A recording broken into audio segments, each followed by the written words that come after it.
Greetings and welcome once again to Roman of the Empire. I am your host, Roman.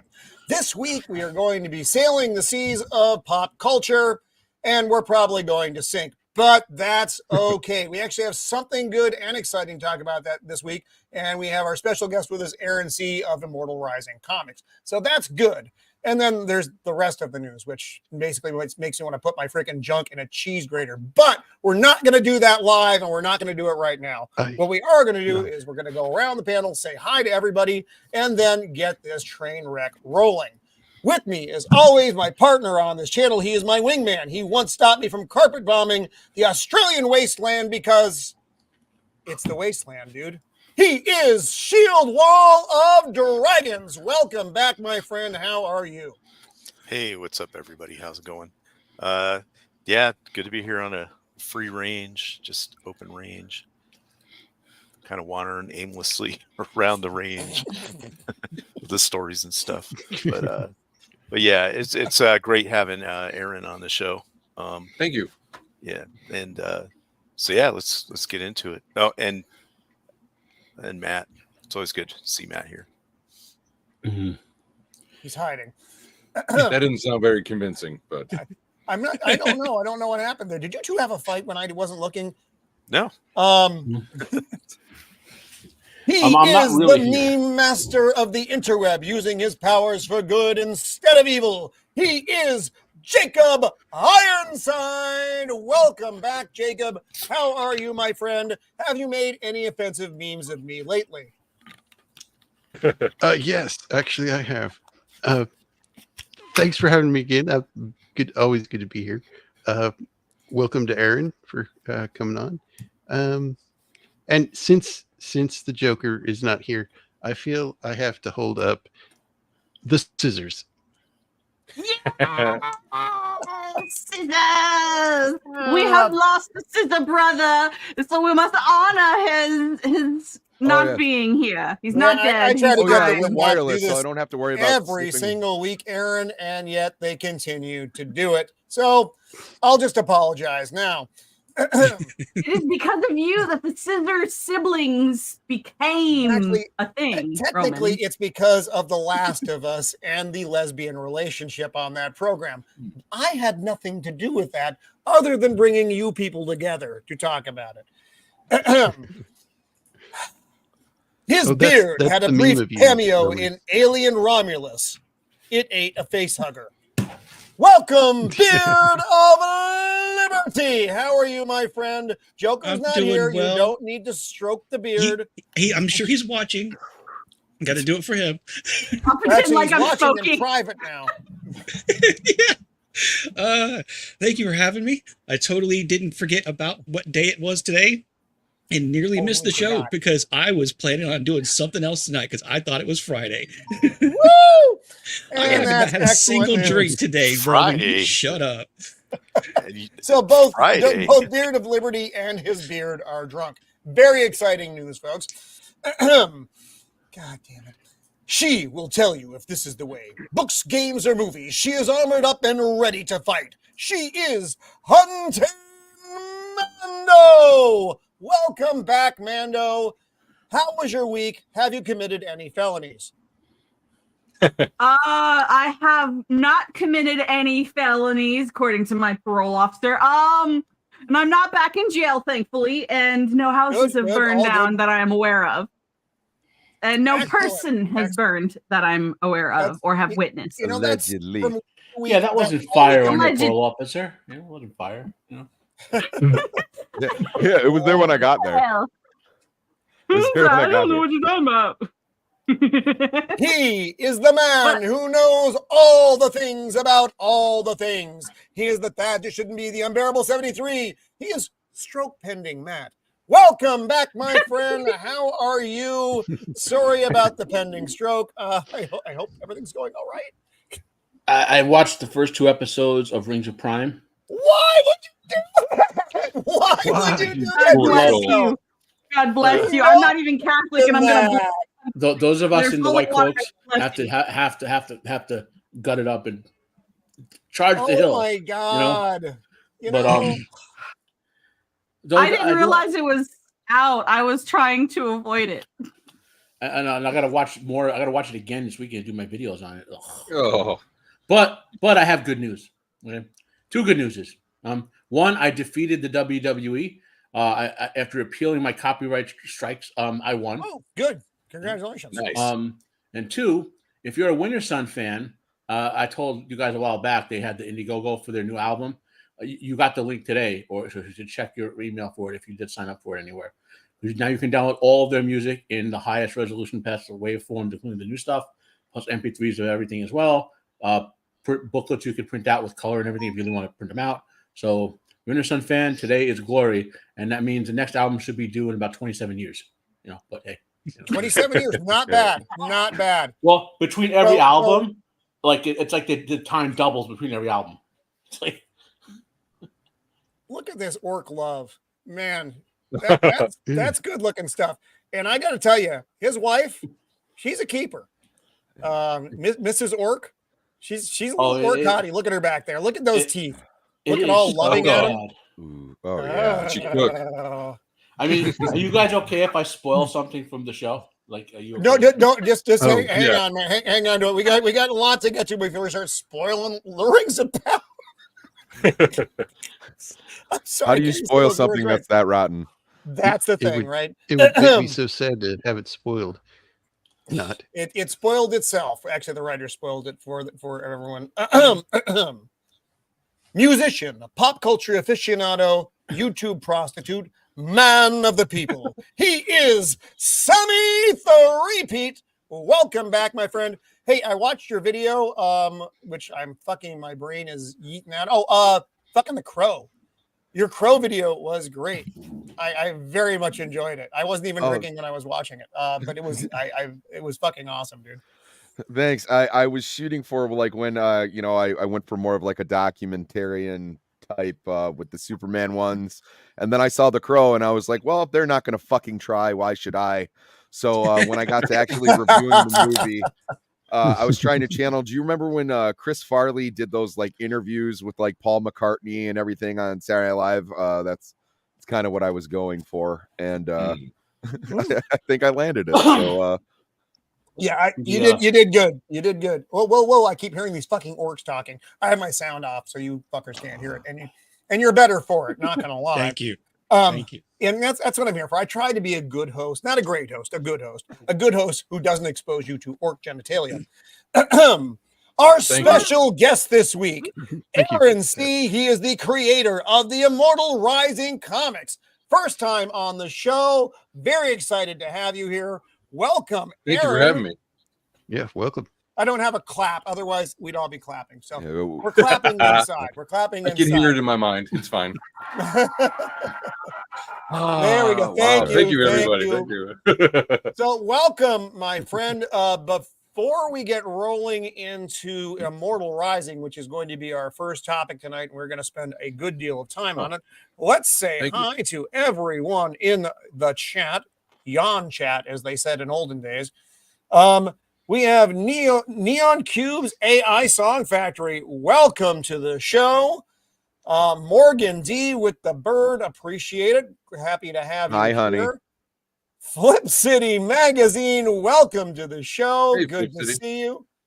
Ducka. Corey Barton. Yeah. Welcome. And incidentally, for those watching right now and watching after the show, we do have all of Aaron's info in the details of the show. So you can find it there once we are off. Cannoli Sasquatch, the great hairy mountain of a man. Welcome, my friend. Nice. Hey, Katie Did's channel. Welcome, Katie Did. Ducka. Fucking Sammy. He's all over the place. And my son from another universe, John, the creative blue collar guy. Welcome, my friend. Always good to see you out there. Oh, and we had a couple folks sneak in whilst we was out. We have Squeaka Mouse, my favorite mouse in the universe. Welcome, Squeaka. Somewhere out my there is jailhouse lover. No. Keep it No. or scissors. Damn it. I'm not allowed to do this on Jacob's channel. Why can't I do it here? Where am I going to flirt with her? Look, we are civilized fucking people here, Mando. Civilized fucking people. But Roman, I mean, it's hot. Aaron, Hey, see I still our love you. special. No, she doesn't. We are going to. What I do here? Oh God, I hate me sometimes. Actually, I hate me a lot. There we This go. is a Christian So, show. so Aaron, let's talk about Immortal Rising. Yes, sir. What's it about? What was the inspiration? What do we got? What do we got to look forward to? And let me All know right, when you're so- ready to go big screen, and we will share. Try every this. bit. I was messing around with Grok today, and I was like a quick sales pitch. So I will read what Grok has to say. It says, imagine a world where the line between gods, monsters, a thrilling saga of survival and destiny. Immortal Rising is not epic high fantasy adventure where 5 strangers thrust together by fate on the alien world of Terra. Their mission to save a god in a war against otherworldly creatures and their own destinies. Synopsis. That's pretty nice. That's pretty good. Sounds like a Yeah. D&D campaign. Yeah, basically, it actually was completely based off top game that I do now. Only this adventure happened 15, 20 years ago in real life. So say Wow. IRL. But yeah, it's your basic like your brand new group getting together. So the 5 strangers, they bullshit and learn to work together while a war rage around them. So and then it's in 2 perspectives. So you've got like, and then you also have like in Clash of the Titans where you can see the gods, what the gods are doing. Yeah, you get to see their perspective from all of this going Aaron? on as well. You Yeah. are roboting a little bit, so I'm losing some of your commentary. You wanna try to reconnect? Sure. You want me to drop out and come back? Yeah, I don't want to lose the stuff you're saying. So just drop out, hop back in, and let's see if that clears up the problem. All right, I'll be right back. Want to miss any of what he is saying because this is the description of his work, and like I said, it's the stuff I've seen, and I'll while Aaron is reconnecting, I'll dare to share a little bit. So these are the covers from the book, and I was very impressed with these. And as soon as I saw this stuff, I was like, yeah. So I bought them immediately. I hopped on. Our good friend Ryan Roger Athe was doing a show, and Aaron was the guest. And he's back. Oops, I just kicked him off. Oops, here, let me. Here, I was sharing in your absence. I was sharing your greatness. You go there. We are all professionals here. And Yeah. that's a bold statement. So, what was your inspiration for this book, Aaron? Well, it's all based on top role playing group. So yeah, it's actually the world. It's been going on for a few decades now, and this takes place is maybe 15, 20 years ago. So yeah, it's been a while, which helps writing it because I'm very well acquainted with the characters. I know what happens to them in the very end. Is who lives, who becomes a badass. So all yeah. Everything okay? Actually, no. Unfortunately, we're losing you. Like every 10 seconds, it goes, and then you're gone, and then you're back, and then you're gone, and then you're back. Uh-oh. I'm sorry. Sometimes it be that way. Yeah, sorry. You. I could try dropping out again, but I don't want to mess up your show. No. It takes a lot more than that to mess up my show. Are you on your computer, Aaron? Yes. Why don't you just reboot and we'll pop you right back in. I mean, sometimes that's just what you have to do. Are you wireless? Unfortunately, yeah. No. Yeah, reboot might help you. It might let get rid of some background stuff. Mhm. Right on. All right. I guess I'll be right back. Okay. All right. While we're waiting for Aaron to come back, let's go back and take a look at this. This is from the Indiegogo page. And so Aaron is coming back. For those of you who are here for Aaron, don't panic. He's just got to reboot so we can get a better connection so we don't miss out on what he's saying. So there were a couple different things offered here. I bought the package that got you number 1 and number 2 of these books. But I like I said, I was taken aback by the covers. I'm a sucker for art. And this stuff was just, I was like, that's just freaking beautiful stuff. So, Yeah. It looks great. Well, and once we get back there, we can get to more along the plot line stuff. He was able to talk it up quite good on Ryan Roger Athe's show the other day. So everybody on Twitter, hello, happy to have you here.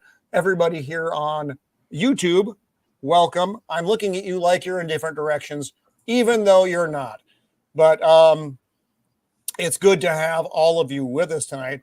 And right now, like I said, first part of the show, we are highlighting Immortal Rising Comics 1 and 2, available on Indiegogo, and hopefully Aaron is able to reboot and rejoin us here soon. He was having a little bit of computer issues. It's Nargles, I suspect. It's what? Who? The what? Nargles. Nargles. What's a Nargle? Nothing. Are you saying he's? Are you making things up again? Gartok? Is that what you're saying? A Harry Potter reference. Oh, I don't know this. I don't know this Potter. I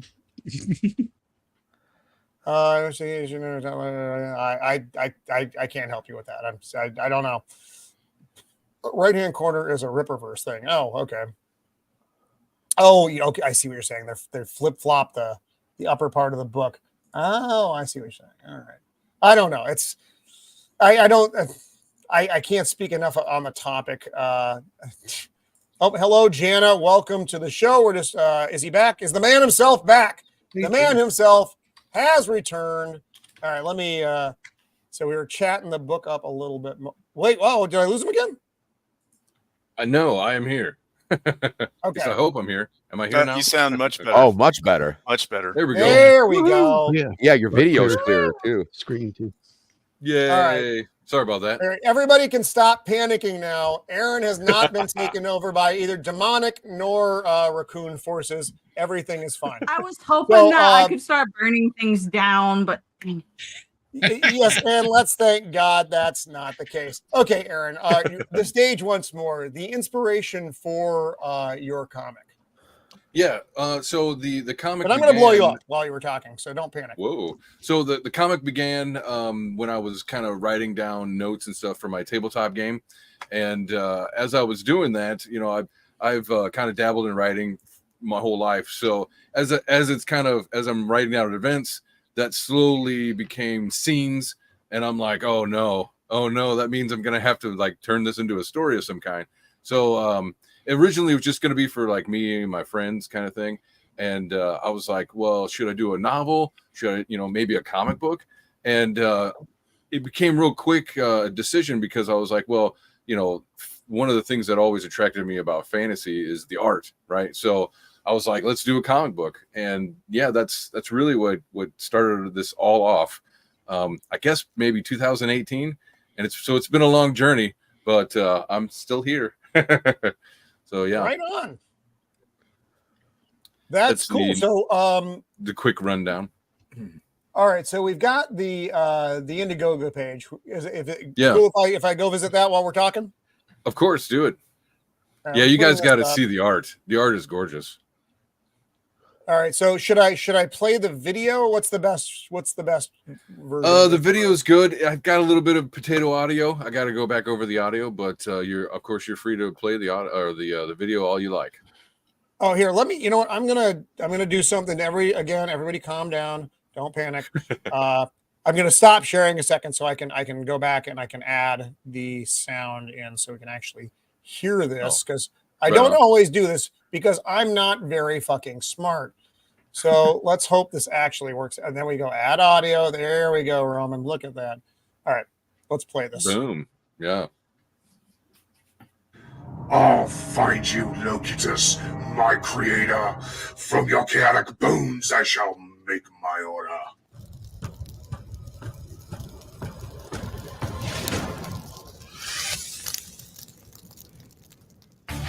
Congratulations, recruits. I'm so excited. I don't want to babysit two spoiled princes. I need to make a good impression for the soldiers. This is a silly waste of time. What? Is that my long-lost magic ruby? Empress, find my ruby. Your will is my command, my master. We're invading Terra to find Balmain's ruby. Go forth, save the innocent, and punish the wicked. Yes, Father. I have an easy life. But is that all there is? The ruby could win this war once and for all. Let's kick the nest and see what falls out. Locutus calls to his creations for help. Where are we? What are those things? We have to get out of here.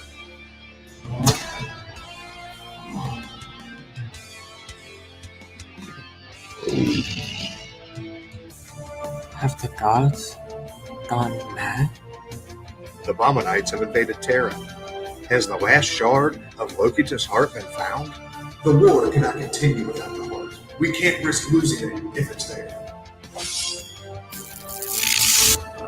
You've come to the wrong place. Terra is under my protection.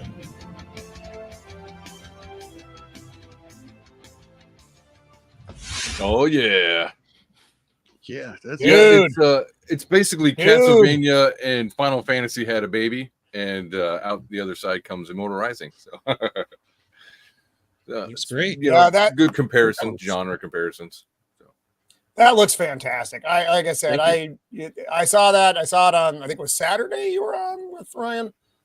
I don't know. Saturday, It's all fading together, so I'm not really sure. I've been on so many shows. I am on the tour campaign right now, so yeah. But it looked good. Like I wanted to, yes, I already bought 1 and 2. So thank you. Get in I there appreciate and it. Please support this independent creator. Yeah, definitely. Like, it's a brand that is basically just starting. So and in case if you've only got 2 or something, the third one is already in the works. It's all been sketched out. I'm just waiting for some funds to get it colored, and we can, and hopefully I'll be doing the third campaign next year, maybe, hopefully before June. So yeah, not too long. Cool. Nice. So how did the story and the artwork come together? Did you do the artwork and the story? No, that's actually that's beautiful. Yes, in Buffalo Bills, man. That's actually, it's done by Jose Garcia. He has worked for I don't know, every animation studio you could probably name, and he's got away from all that. He wanted to do a career in just doing his own thing. So he does an art school or art courses, and then also he does comic books on the side. He did the comic book for Clownfish TV, the Crimson Rain. Yeah. Okay. Oh, so, yeah. Yep.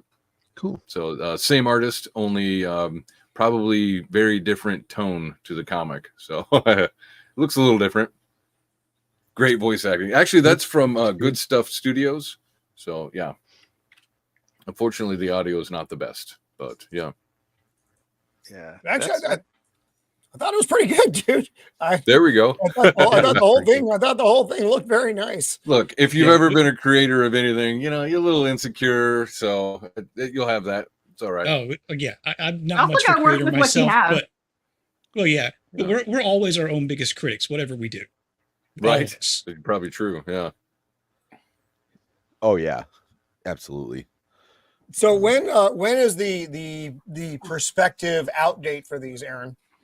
Well, it's all finished. Long story, but number 2 has been finished for a little while. I had to go in and learn Photoshop so I could feel comfortable about doing my own campaign pages and things like that, and some editing on my own instead of having to, oh, dude, putting it in somebody else's hands drives me crazy. So I'm like, let me just learn Photoshop, and then that way I don't have to rely on anybody else. And so that took me a few months, you know, with family and friends and work and all that stuff. But here we are, and yeah, so the next campaign shouldn't take too long either. And the only reason that the delivery date is like is December is because the campaign takes like 2 months, which I'm only, I think, the second weekend or week and a half.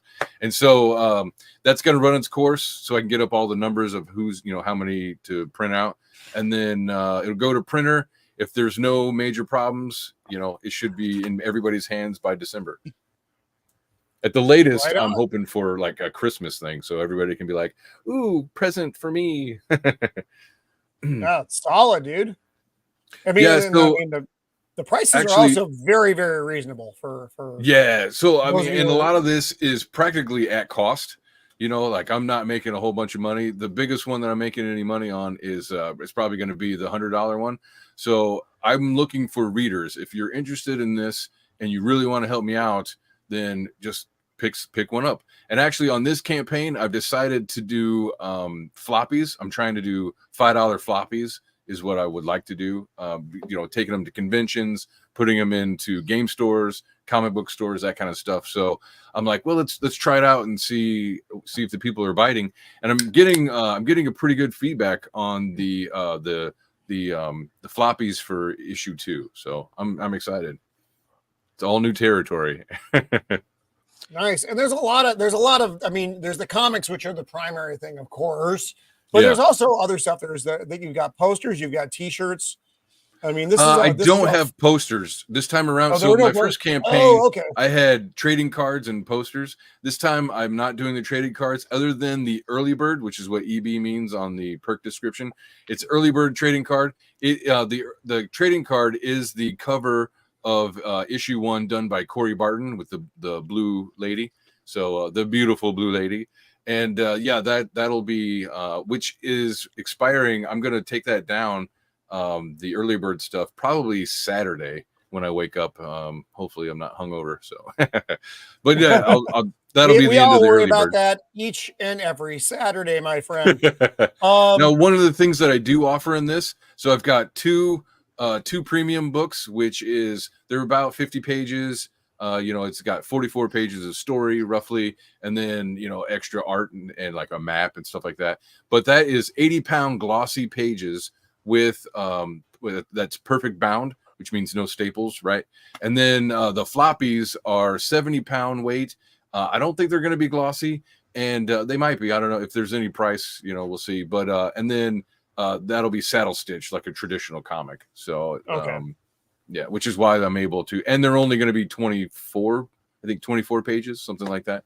So yeah, and then with those, so you get the 2 premiums, like with the Everything Immortal, you get the 2 premium books. That's 100 pages of fun. Then the 4 floppies on top of that, which is again another basically 100 pages. So as well as 2 ash cans. They were side stories that I did. The black and white one is not involved with Immortal Rising. It was a part of an anthology that me and Jose did together for Arrow Comics. Just like a short story, 7 pages or something like that. And then the other ash can is, I think it's 8 pages, and it was in the Iron Age Anvil magazine number 2. So that is it's in Immortal Rising universe, but doesn't have to do with the main story. So it was just kind of like a thing to, you know, wet people's whistle, as they say. And yeah, and so those will be included in the everything box as well. And then something new that I'm trying this year is also I'm selling t-shirts, and that'll be with the Everything Immortal box as well. So I got 2 different designs that you can choose from, and I'm pretty sure a lot of them are going to go for the Corey Barton cover. So and then you can also add on the t-shirt as well. So if you want them shirts, come get them. You guys are just blown away by the art, aren't you? I'm digging it, man. So one of the things that I've heard repeatedly with stuff, man. yeah, one of the things I've heard repeatedly about the art is with his animation background, everybody's like, man, it's like reading an animated movie. And yeah, you can definitely feel that. as you're going through. Like the way he composes a page, it's fluid and it feels like it's moving. You know, I don't know how he does it, but it's pretty damn cool. This here, what you're looking at is I told you I originally had it done. It was done by a different artist originally, and then I met Jose later. And I don't know if you've ever got into the creative process and you're like, oh my God, I love this. Well, that's kind of how it happened. And I'm like, once I met Jose, I was like, wait a minute, his art, you know, his ability is much more over amateur. I don't have to just share it with my friends. Let me try selling this to a wider audience. And that's kind of what kicked off, you know, me being here right now. So, and that's pretty cool because you got the comparison. Now, that original Immortal, I've only printed out 100 copies of it. There's only like 80 copies left. And so that's kind of like for the completist or the collection guy who's like, oh, I really want to throw more cash on this project to help them out and then also get something in return. So I'm also selling the original. I can't draw a stick person. Yeah. Well, I have to tell you, the blue lady, she's hot. I'm not going to lie. That's for, you know. I was about to call you out, Roman. I was about to point out the fact that you stopped on a very specific page. Yeah. I'm not mad. Hey, just be happy I didn't go to my avatar. Okay, so it's. So I mean, the art is gorgeous. The stories are engaging. The setting is unique. You know, if you're looking for a fantasy book, there's nothing else out there like this. So, and I'm not stopping anytime soon. So go pick it up now and try to get in at the beginning because, this hopefully will be around for quite a few more years. I mean, hell, it's taken me this long to get to here. So I'm not stopping now, damn it. This is great. I'm thoroughly impressed with this. I'm really looking forward to it grabs you, doesn't it? Real world.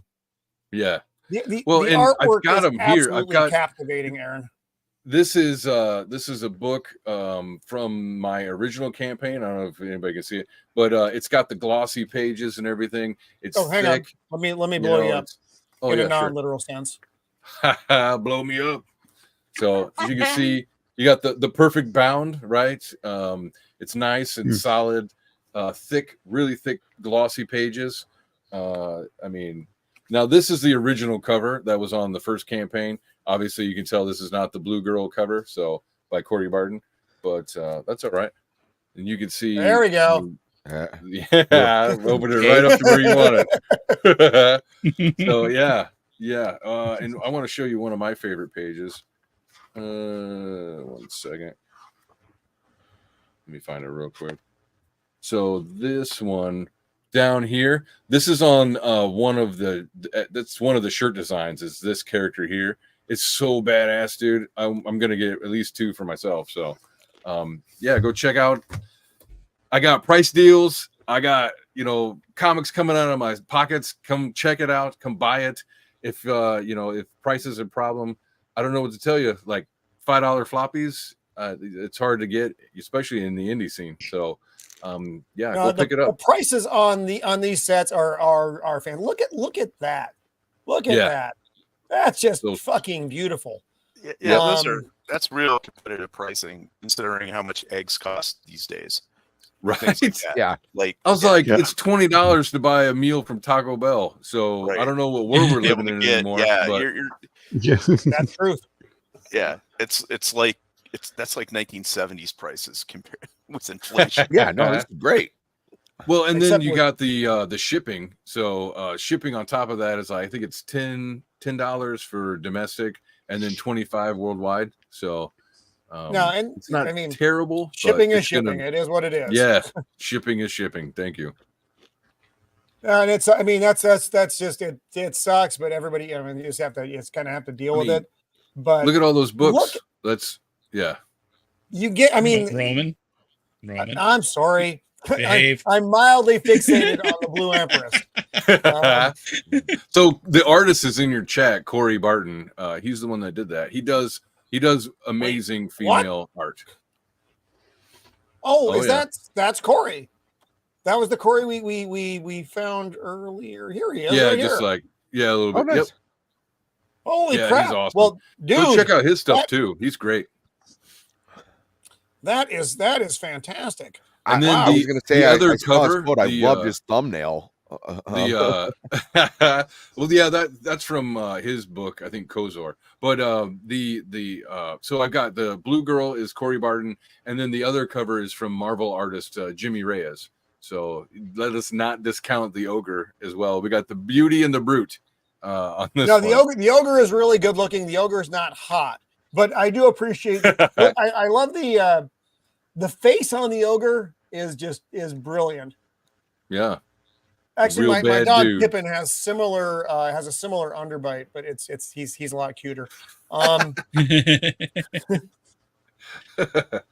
Well, that is cool. Anything else you want to tell us about Immortal Rising? And then we're gonna roll into our topics. Actually, you probably, what do you have, like 5 more minutes left with us? Yeah, I gotta get going here soon. I've got Okay. yet another. Why don't we let you? I'm on the tour bus, so I know you are, and I'm glad you had time to stop in with us because I wanted to talk about this when I saw it on Ryan. And is there anything else you want to tell us about the book before we move on? And I know, like I said, you have another show tonight, so. Well, I think I've said it all, Please, but talk. like I guess I could just say a couple of things. It's like this: there is nothing else out there like this. You guys can clearly see that. So give me a hand. Instead of trying to buy corporate garbage, like they don't care about you. I care about you. I want you as my customer. Come buy the books in any price range that's good for you. The best one for me is a $100 one. You get all of them, all the work me and Jose have done together. So and we're just starting. So get in on the ground floor, and you won't regret it.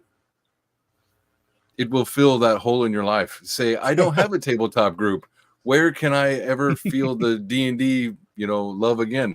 This book gives it to you. In fact, I've had actual D&D players read it and everything that are not associated with the book. They're like, it feels like a D&D campaign. So I've heard that more than once. So my secret notes for the show there. Well, we know what we're talking about.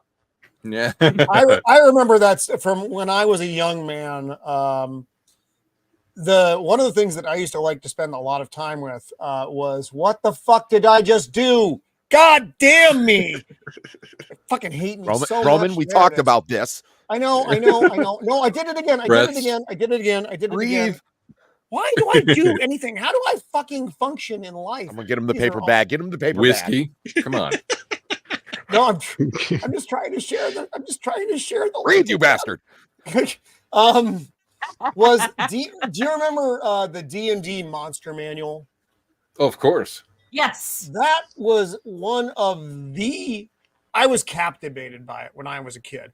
I would just read through every description of every monster, and it got your imagination. Just that book got my imagination going so much. And then my son does that now. You just sit there and read them. Yeah. And now in the modern era, now we get a whole series that's going to be full of a similar dynamic of imagery and story. This is just something I can't wait for this to come out. So I'm so happy you did it. Thank you. Yeah, and it's not just a pretty face. Like the characters, like they have depth. You definitely see their motivation. They feel like real people. I've had a lot of people just say that like they wish that they could just kind of hang out in certain, because I as an intro book, the first one was like I had to kind of skip through kind of quickly over different people because there's like 5 members of the group and all that stuff, plus the bigger plot and whatnot. And they were just like, man, I would have loved to just stay with this character just a little bit longer. Well, in the second one, we do get to stay with them. We get to see them interact even more, and a little bit of arguing, a little bit of bickering in there because everybody's different, and I don't know. Is that woke because of the inclusion and diversity? I don't know. No, but it's the classic. You mean the blue lady and the ogre? I mean, that's fine with me. No, Yeah. none of that stuff is woke if it's well written. It's just when Yeah, they exactly. throw that in, there's no rhyme or reason to it. Right. Yeah. And I'm just making a joke. But yeah, it's likable characters, convincing characters, as well as amazing artwork, unique setting, as well as an interesting plot. So like I said, there's nothing else out there. Some books just hang on, it's a like say Red Sonja, it's a boob in bikini armor. I don't rely on cussing. I don't rely on sex, although I do have a sexy cover. I don't do any nudity. The main reason I did the sexy cover was because when I did the first campaign, everybody fell in love with the Empress, right? So I was like, well, shit, I'm going to have to do a cheesecake cover because everybody loves her. So, and that's where we are. And I'm glad I did because everybody loves it. So, Aaron, I'm glad you did as well. Otherwise, we would have had this and this come on, man. Not the trying to eat dinner. Wait, which one's the orc? Is he the orc? Yeah, I think he's an orc with who has he has like the hair club for men. And then you got like they're both orcs back here. There's his lady friend hanging out in the back there. Lady orc and baby orc. Yep. Oh. Don't they know about Proactive? They all got pop scars. I just can't. I don't know what they're doing. What we just saw, that's the opposite of Aaron's comic, both in levels of quality and creativity. Yeah, and care. I don't think they give a shit about it. You do this stuff, Aaron, sold. Thank you. I appreciate it. I hope you enjoy Looks it. Great. Looks great. Yeah, so I know you got to run, but thank you. Yes. Thank you for being with us, Aaron. Thank you Thanks for having sharing me. this with the world and everybody out there. Again, I put it in the chat and it's also in the description of the show. Hop on over to the Indiegogo and please get one of those packages because they're very affordable and whatever you're getting, it is definitely the quality that you are going to expect. Go get that thing. So thank you for everything. I appreciate the time. I appreciate the audience, and thank you for buying. I really appreciate that. I can't do this without you guys. Like I'm not relying on BlackRock DEI money or whatever. So help me out, help a brother out, as they say. And anyways, I'll get out of here. I'll go to my next show. I appreciate it. Thank you guys, and have a good night. Right on, Aaron. Thank you for hanging out with us, and we wish you the absolute best of this project. Thank you. Great time. Yeah. Wow. What just happened? What was that?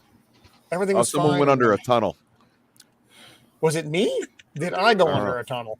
So again, for all our Twitter viewers and YouTube audience, thank you for hanging out with us tonight. So that was Aaron C. of Immortal Rising. I'm really glad he was able to hop in here with us tonight. Why is Beard in the middle? That seems unnatural. Things got mixed around. It's like Beard's going to reach down and grab somebody by the head. I'm not even sure. It's because Joker's not here, so everything is off. It's fucking everything up. God damn it, Joker. That seems better, but I don't know if it is. Guys, I want to follow up. It's not a cigar. Something It's a Aaron said taquito. before he left. Yeah. So something he really cool that's kind of subtle. So, like he said, he didn't include sex, but had a little fan service, basically, right? So, what fan service does properly is put the sex where it belongs in your head. You know what I mean? You can imagine whatever you want to imagine, but the comic or movie could be PG-ish with a little bikini shot or whatever in there. And then, don't get me wrong, I'm a dude. I love some of the other stuff in some other movies or whatever. I'm not gonna, but like when you want an all ages thing or whatever, or something that that's not too gratuitous, proper use of legit fan service. Let's use our imaginations properly. You know what I mean? And that was a great point he made at the end there. So I had always wished, and this is me for those who are still hanging out with us here, that Game of Thrones had done that instead of what Game of Thrones did. And I know in the book it was more of that. But the gratuitous sex makes family viewing awkward at best. But even if it's just me and Mrs. of the Empire, it's still like, yeah, there's who the biggest fans of that stuff were, right? It wasn't the male audience at all. I never heard any of the guys at work talking about it. It was always the Well, women at work. Oh, it was so great. I did hear the guys talking about it. In fact, for my friends, that was the biggest selling point for that and a couple of other shows Really? that had a lot of it. And that's what they were saying. It's like, oh yeah, they did this, and now this was crazy, and this was, but it was all around like what happened around whatever sex scene they're talking about. I'm just like, So- it never interested me, so I never bothered to watch it. Martin's books with the sex in them, the scenes are just there as part of the plot. Whereas, and this is the reason I'm not a big fan of the Game of Thrones TV show. I watched it to see how they translated some of the moments, like spoilers, guys, spoilers. Ned's death, that broke the internet, and the Red Wedding that double broke the internet and all that. But like the show was a soap opera loosely based on Martin's work. You know what I mean? It wasn't like a more literal adaptation of the sort of, I guess, dark alternate history he was trying to tell, and like, so this, like, that's kind of what I'm making is soap opera stuff appeals to obviously women and men. The member of soap opera is like pro wrestling, so it has its appeal, but I don't like it. That's why I lost interest in House of the Dragon after aside from the time skipping, I was like, this is just more soap opera stuff. I'd rather just read the book to get what I want out of it, Yeah, well, season 2 had a lot in it, and it like. What the nice thing is there's not a lot of overt fucking in House of the Dragon, though. Not a lot. There's a little, but it's not nearly Game of Thrones. Wait, who? Jay, why would you do that to me? You can't just throw that out there. So anyway, well, the first clue that Ned Stark was going to die to the audience was Sean Bean played him. That's you're like, wait a minute. Yeah. Sean Bean's playing this character. As a giveaway. No, Zax, that's not what I said. That's not what I said. That's not what I said. It's what's going to be taken from it, but that's not what I said. Let's take a quick look at the box office that was this weekend. Deadpool and Wolverine are still actually. I think these got revised since this point because Alien Romulus actually ended up coming out on top.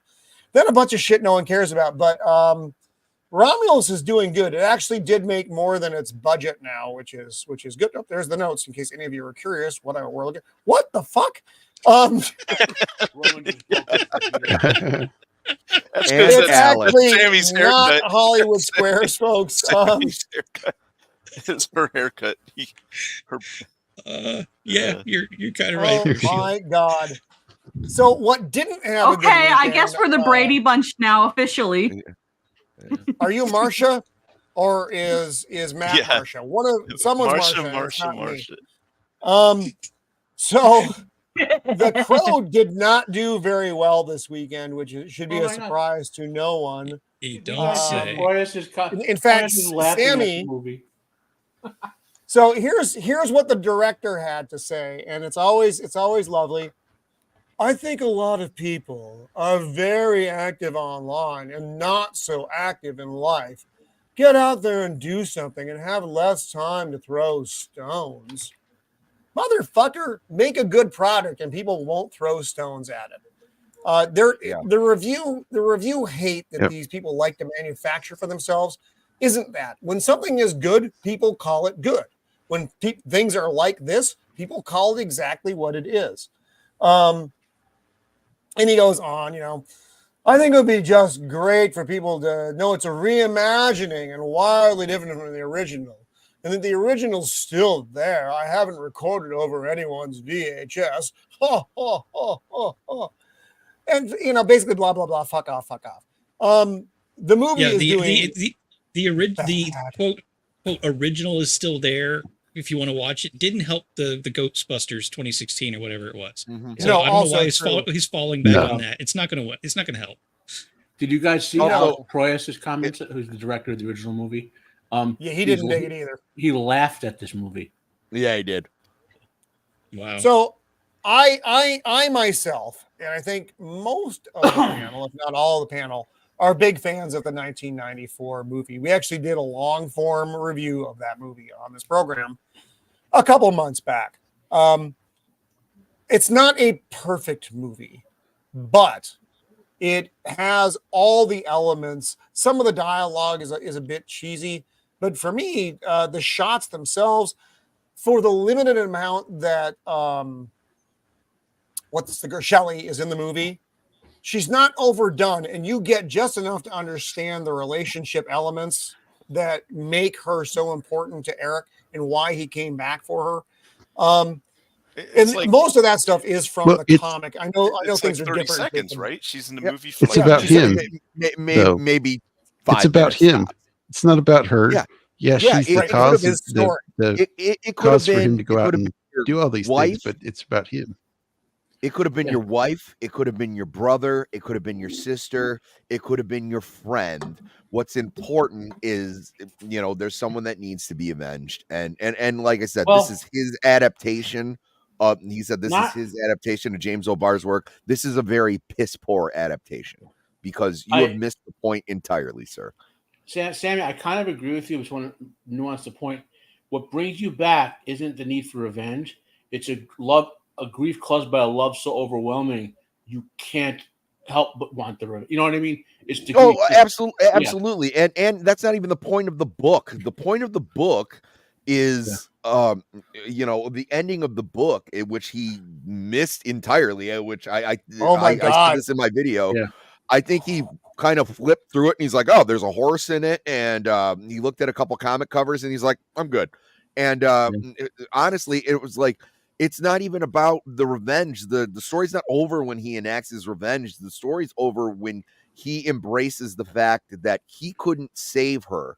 And you know what I mean? And even though there was something so terribly wrong, the pain will eat you inside. It will turn you into this ugly thing. You need to let go and move on. It's about moving on over this tragedy.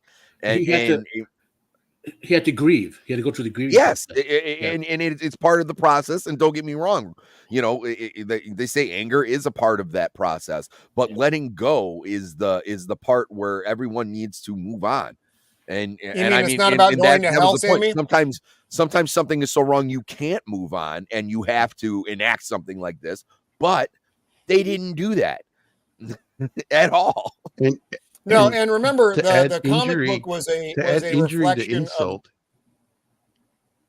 Go ahead, Jacob. To add insult to injury, the guy that wrote the comic book wrote it as he was dealing with the loss of his wife. Yeah.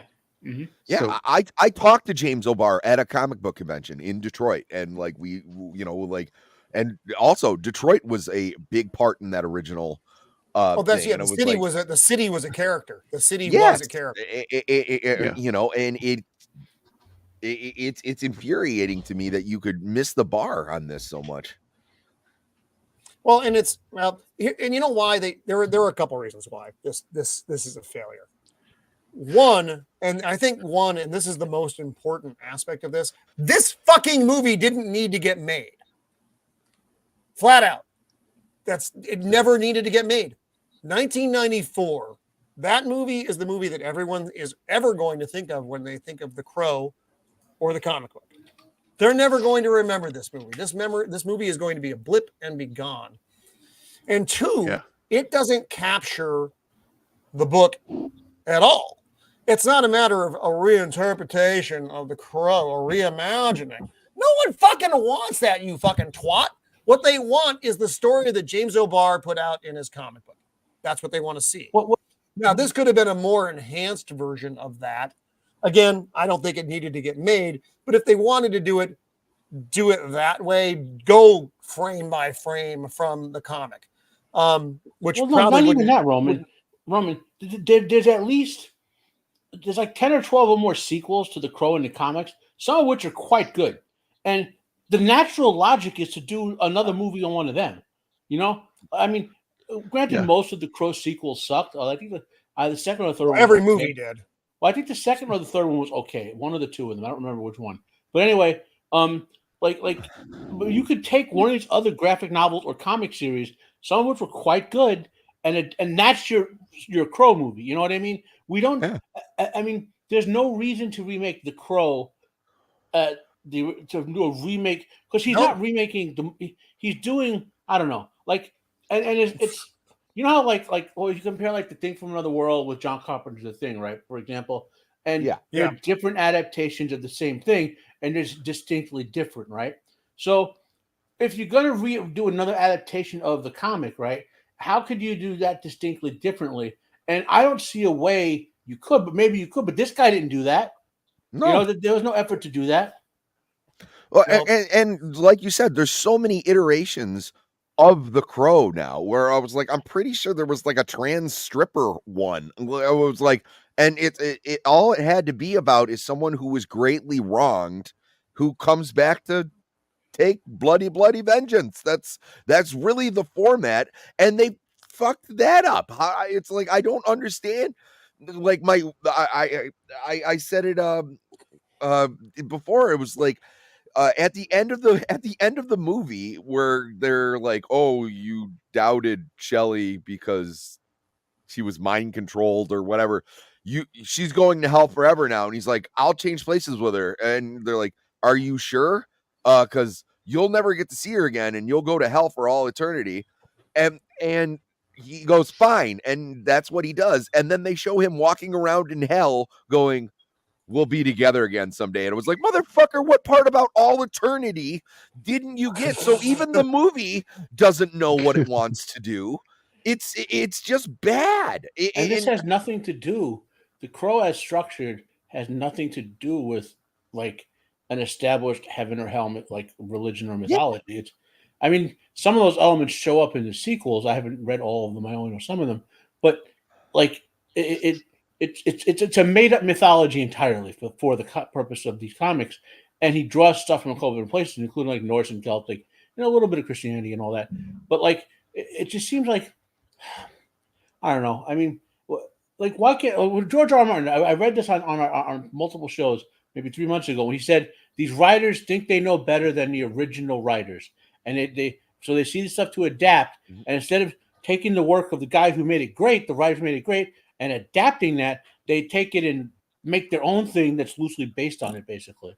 Yeah. This is CW bad. Like this, right? This, so they half the movie was them sitting in a coffee shop talking. Kind of. I actually, there's one part. Okay, so in the original book and the '94 film, he comes back a year to the day where he's murdered. Yeah. He comes back in this film conservatively 6 hours. People don't know he's dead. One guy, he's like, "What's going on, Eric? Can I make you some tea?" It loses that effect. Have you noticed that TV shows today have no time, no scope, no sense of scope, like time, distance, or whatever? People are just teleporting around the universe. If it's Star Wars or if it's Game of Thrones, they're flying entire lengths of the continent in like a couple days. Or marching, I mean, not flying on dragons, but like marching armies around. That should take weeks. That requires critical thinking, which people don't have, and organized writing, which they don't do. And they don't want to be patient with a story. Right. It needs to be now, which is not the way your better stories are written. And in the original Crow film, you're not allowed to criticize them. If you criticize them, well, that brings us to our next story. No, it does. That's a good segue into this. The Acolyte star not shocked by axing. It's not because your show had 0.03 fucking % of the audience of Disney Plus, which is shit anyway. So the show didn't get watched by anybody, and here she goes. I'm going to be transparent and say it's not a huge shock for me. There's been a rampage of vitriol that we have faced since the show was even announced. Let's go back to the announcement of the show, sweetheart. What did you and Leslie Squarehead come out and talk about? Yeah. You talked about it's the gayest show ever. I'm a big fan of the lesbian casting.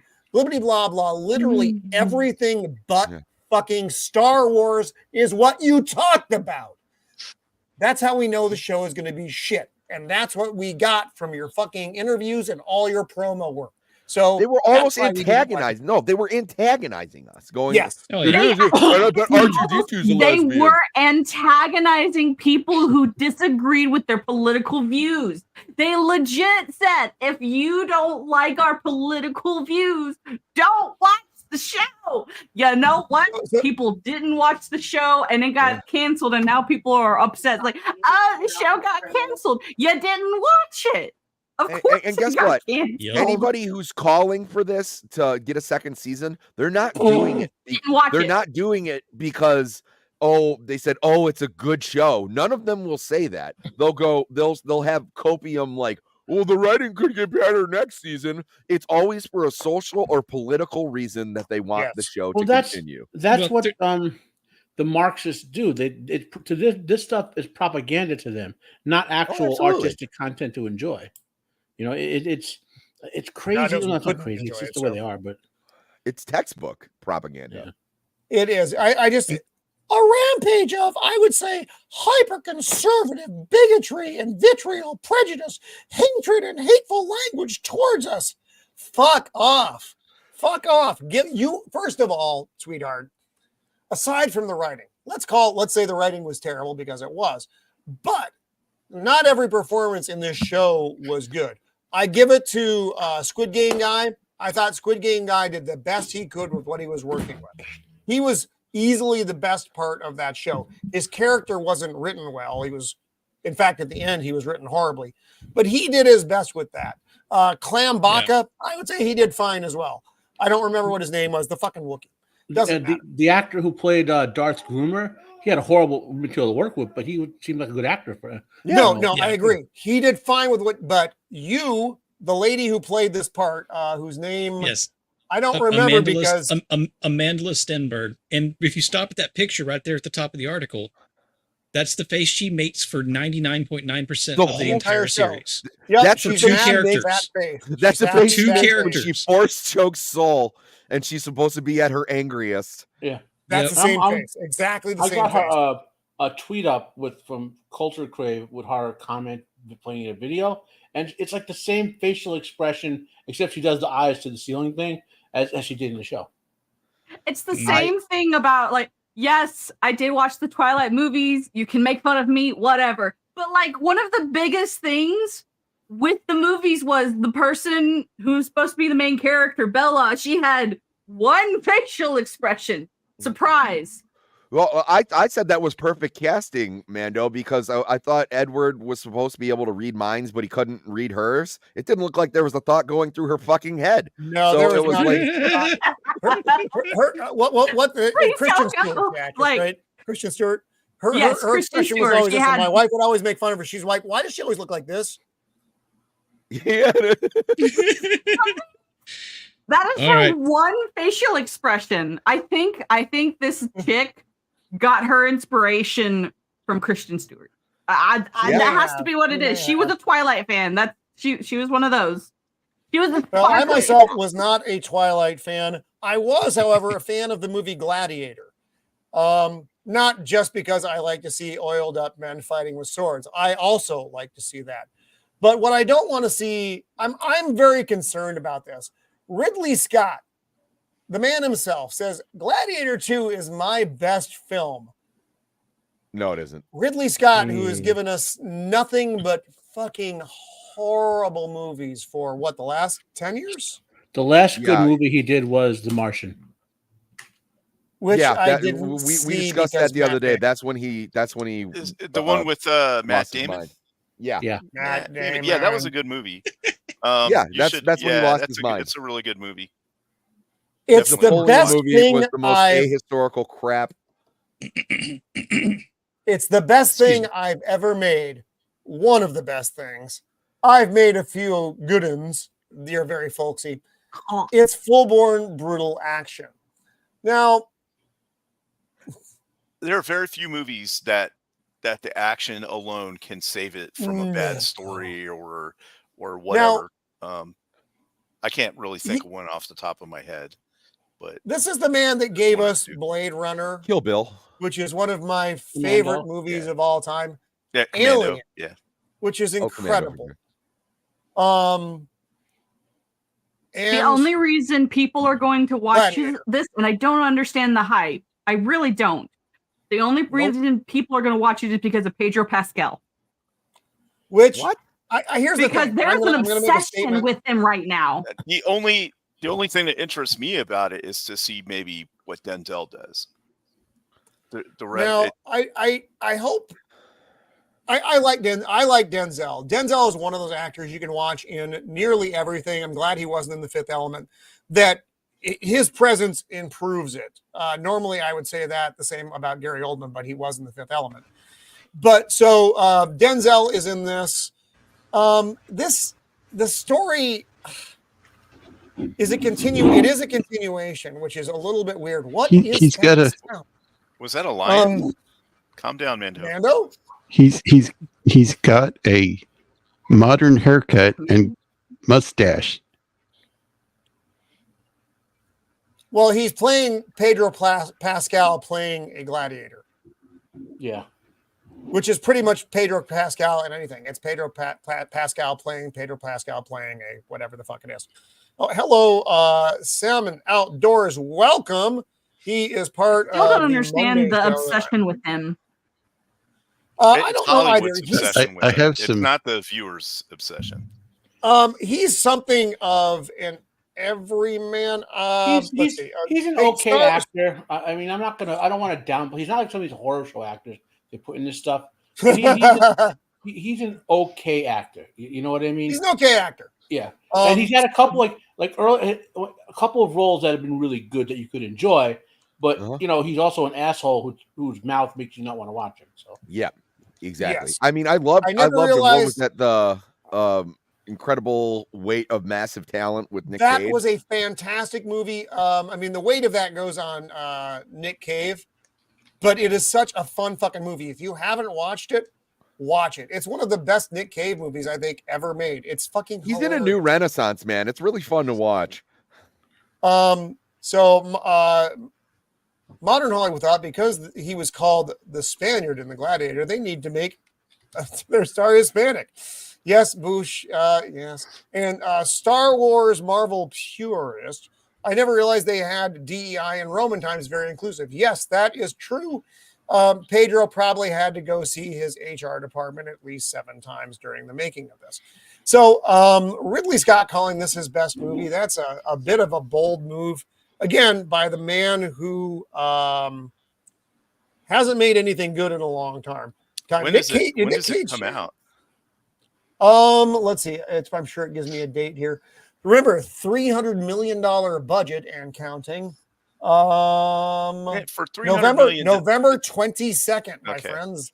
This comes out. For $300 million, it better have real elephants like trampling after people. my birthday. No. Yeah. I don't think they did it to you on purpose. Real Right, elephants that's what I'm saying. trampling Real elephants people. trampling real people for that amount of money. Yeah, Jay, I have to agree. He has been making fucking terrible movies for a long time.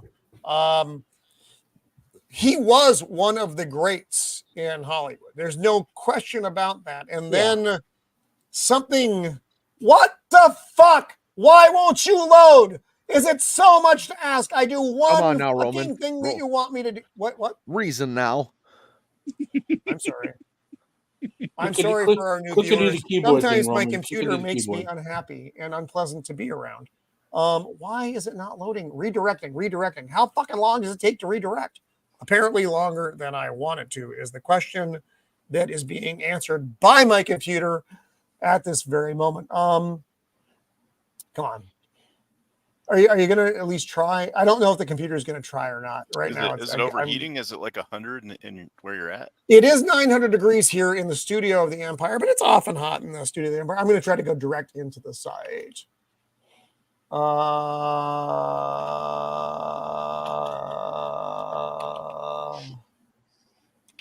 I don't think Hang it's on, just give me you. one If second. you're going, I if you're going to apologize for the next one- technical difficulty here, folk. If you're just going to the next one in your list, it's not loading for me either. So, Dark might not Horizons be- isn't loading. might- Okay, might Dark not be Horizons you. is down. Yeah. While Okay, you're so having this- technical moment, I had a thought for you. So when you say that Shield Wall stops you from carpet bombing the wastelands of Australia, you don't know how much good he does for you, because if you did that, the army of spiders that would come from you, the millions and trillions of spiders that would just float across the sea and go straight to your house in San Diego. And it would look like that scene in Texas when the spiders take over the town every year, where the little spider babies web the town. Yeah, that's probably for the best. Let's go with that. So since Dark Horizons is not loading, actually I can talk about what the story was though. I know what I was talking about. Even if you can try it again. It just worked for me. You can try it again. I don't know what their problem was. Oh, here we go. Okay. Thank you, Beard, for hanging with it. So this is a minor thing. It's not that big a deal, but I really like James Spader. I think James Spader is great. I think he was wasted in the role of Ultron because the movie itself really fucking sucked. It didn't suck as bad as The Fifth Element, but it did suck. So, but he is going to be on the Vision series. He's going to be lending his voice back to Ultron. And I don't know if this is going to be flashbacks or what. Paul Bettany is back, obviously. So one of the few things here is Terry Matalas, who did season 3 of Picard, which I liked. I know not everybody did, but I actually enjoyed it. I thought it was fun. I thought it was a good closer. But he is taking care of Vision Quest. I don't know. Here's the problem, folks, and this is me. I speak for just me on this. We're probably not going to watch this because the problem with Disney Marvel series is that nobody watches them anymore because they have been consistently fucking bad.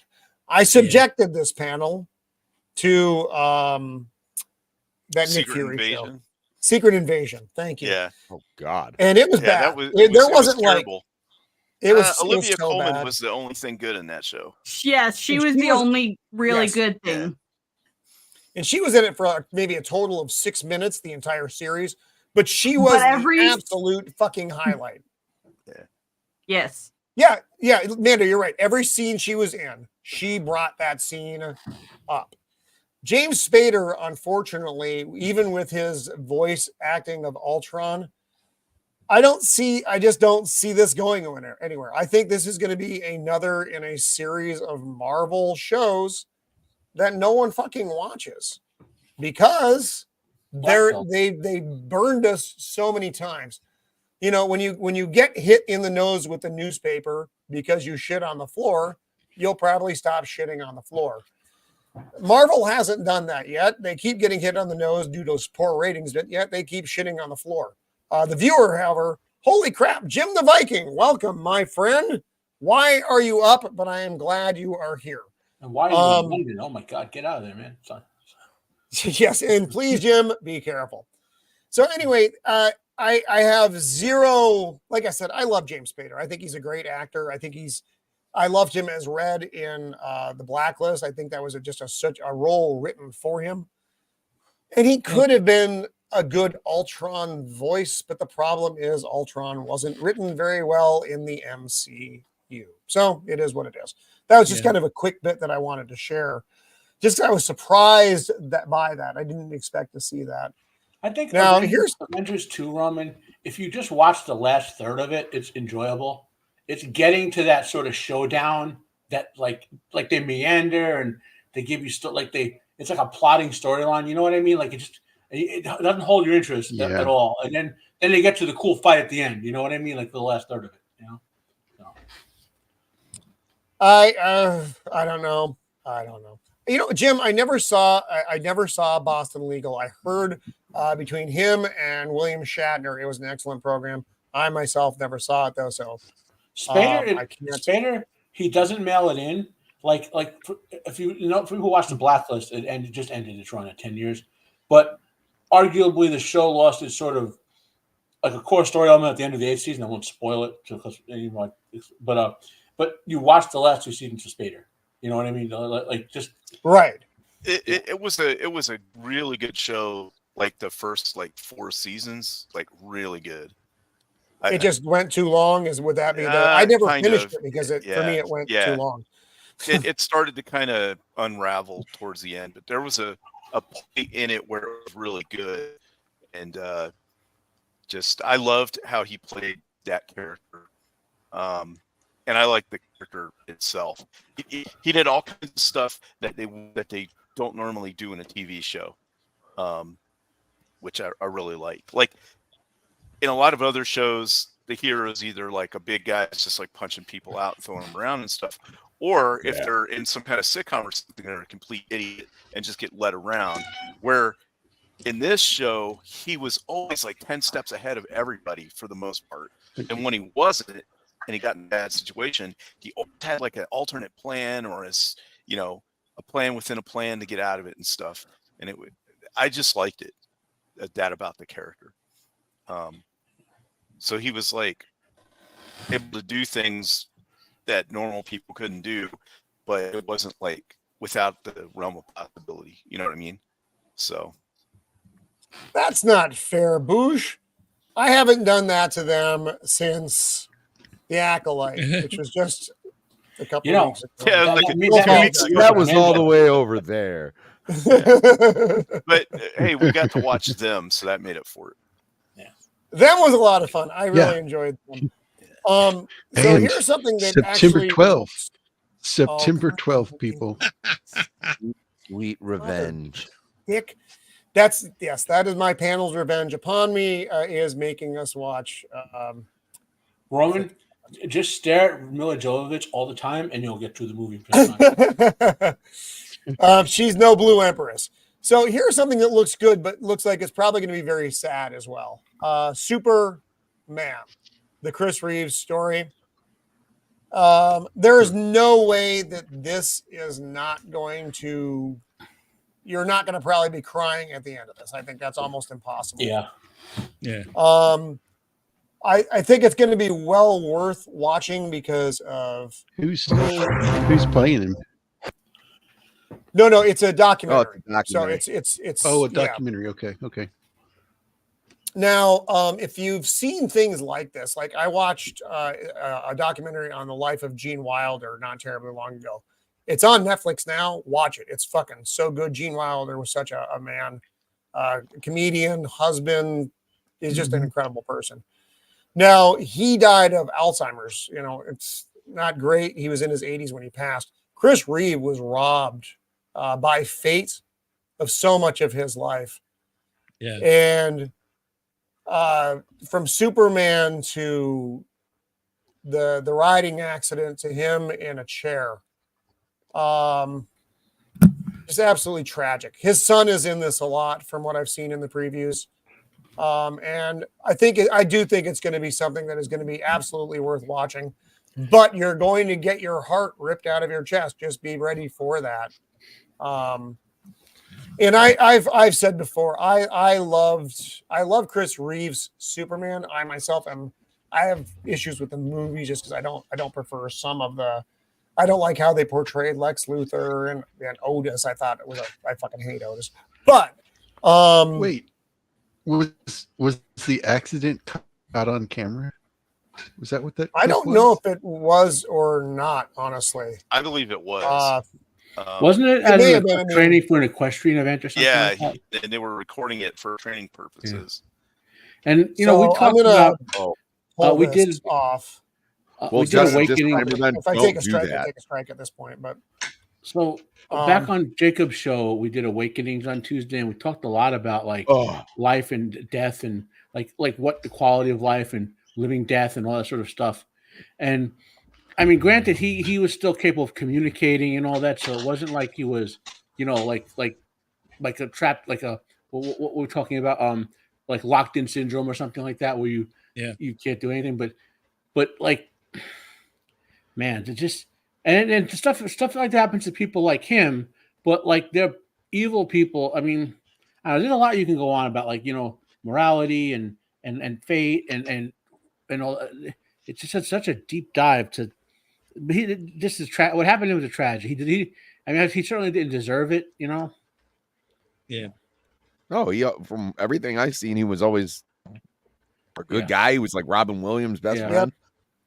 Well, and Donner, the director, helped me. Richard Donner talked about when he walked in to do the audition, how it was like he knew Superman had walked on to the set, and he was Chris Reeve was Superman. I mean, his portrayal of Clark to Superman was extraordinary, and that has a lot to do with the man who is playing the part. I think a lot of Clark was Chris Reeve. I think that wholeheartedly. Yeah. If you see some of the early like test screening, like not test screening, test footage, when he the first few times he put on the suit, he is just sweating, pit stains, and his chest, and everything's drenched in sweat because he was nervous as hell. Yeah, he had the sweats. Yeah. Yeah, so he was definitely, I think, at least initially, much more the embodiment of Clark Kent. So I think that's why he was able to display that transition between the two so easily. He's the best. He's the best Clark Kent too. So in the Superman mythology, of comics, Clark Kent / Kal-El is the real person, and Superman is the persona they adopt. Whereas in Batman, Batman's the real person, and Bruce Wayne's the persona he adopts. Yeah, it's played off as opposites. And like with this Superman movie, like it's one of my all-time. It's probably one of my 5 favorite movies of all time. And like, I'm not going to steal the whole show, but if you look into the production of it, that Donner had to fight the Saul Kines who had the rights to that. And like Superman the movie, he had to force that movie to exist. And then Superman 2, he basically gets kicked off, and then they make that garbage version of it with Lester and all. And my God! You got to watch the Donner cut to get anything resembling it back. You know? Yeah, the only problem with the Donner cut that I have is that it's unfinished. Well, which is unfortunate, but it's like watching Bruce Lee's Game of Death. You know, you got the missing scenes, but you can still get something, out of it. But so we're going to go from that, which is a great topic. We're going to burn through a couple other topics. Then I want to get to the last one because I want to spend a couple minutes on it.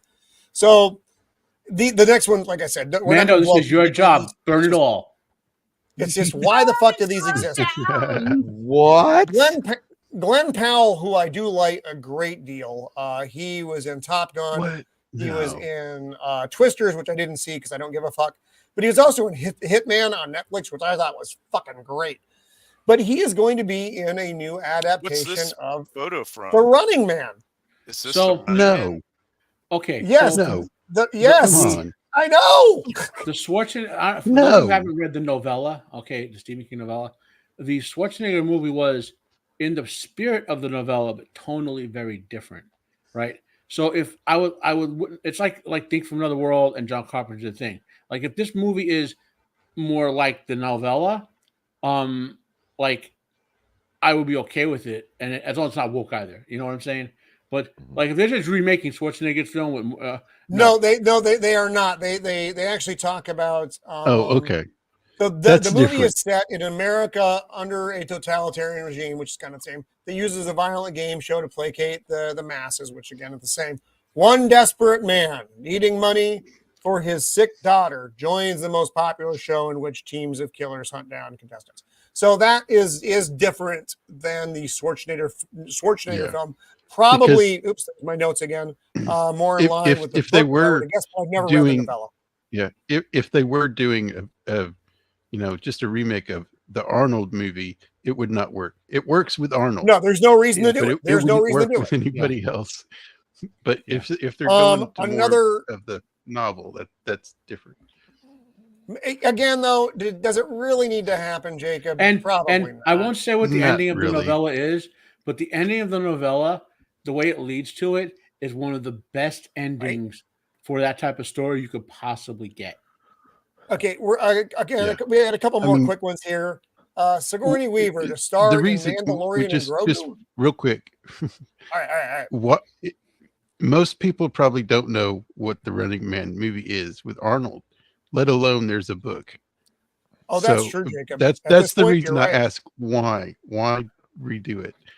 But yeah, okay. I'm done. No, that's a good point. It was what year was that movie?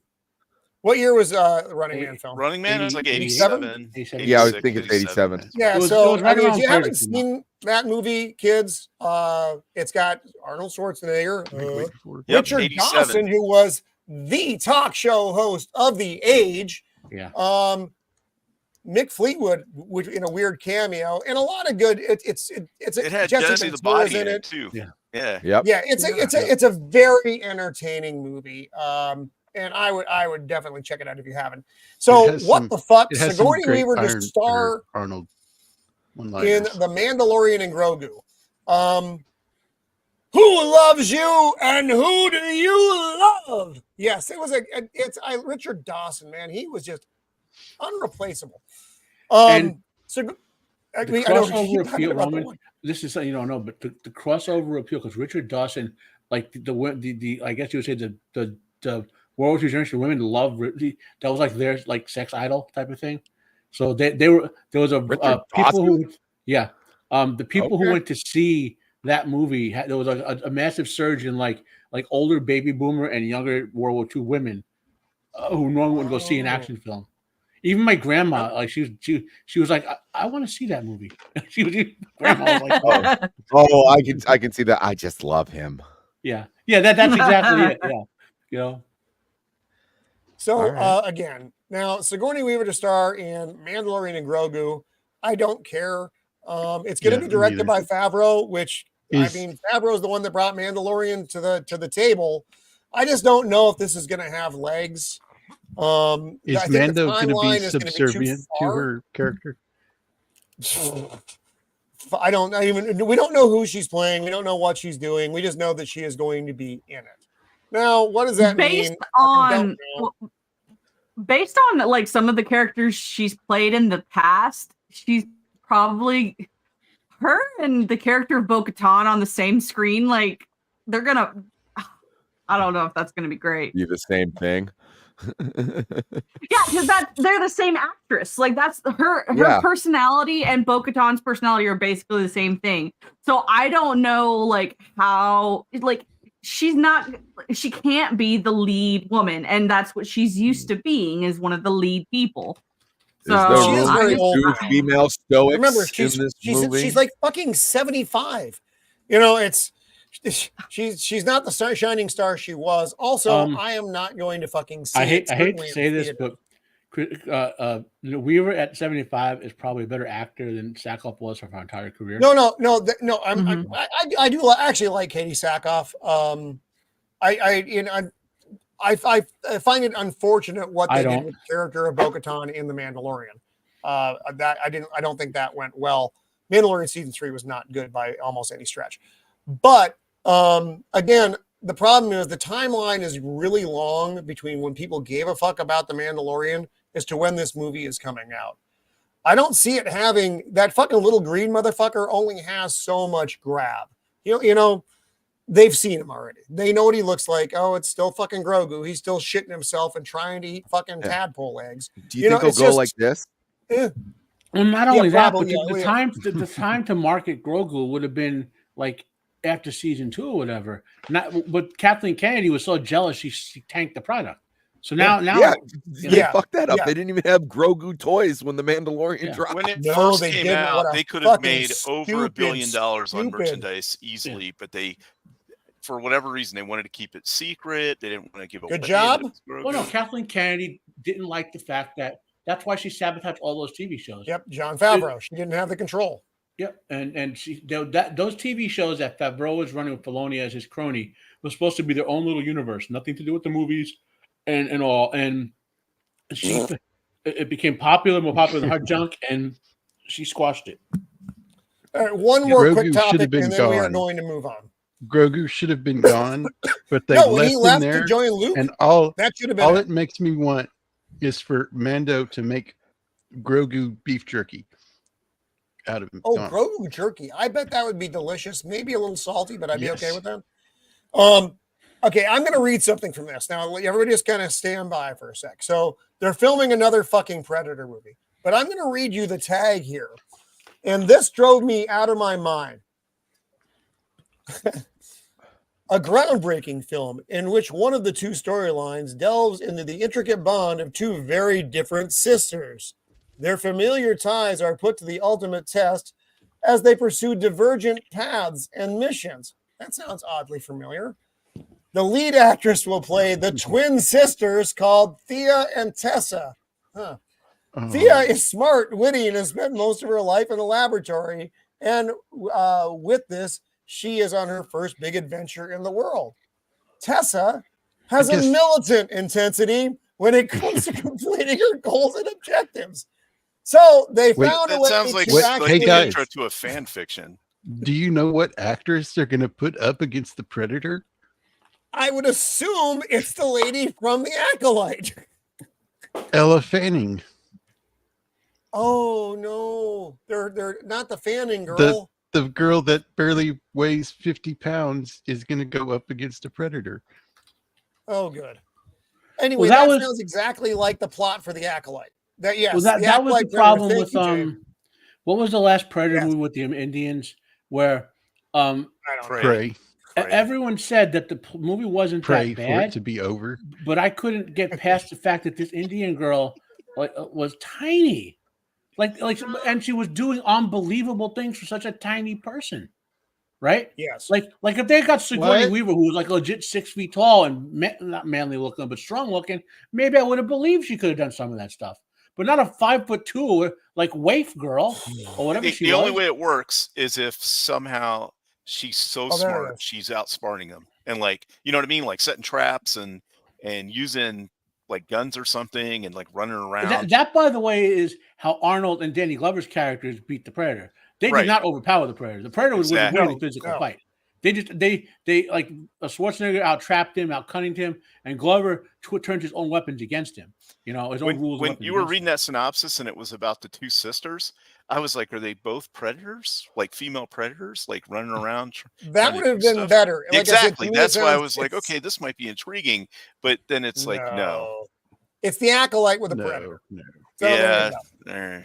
So again, that was the last of our quick topics. I didn't want to spend a whole lot of time in there. Dave Grohl's a cunt. but Disney killed someone else. We can skip over those. There are 2 Predator movies coming out.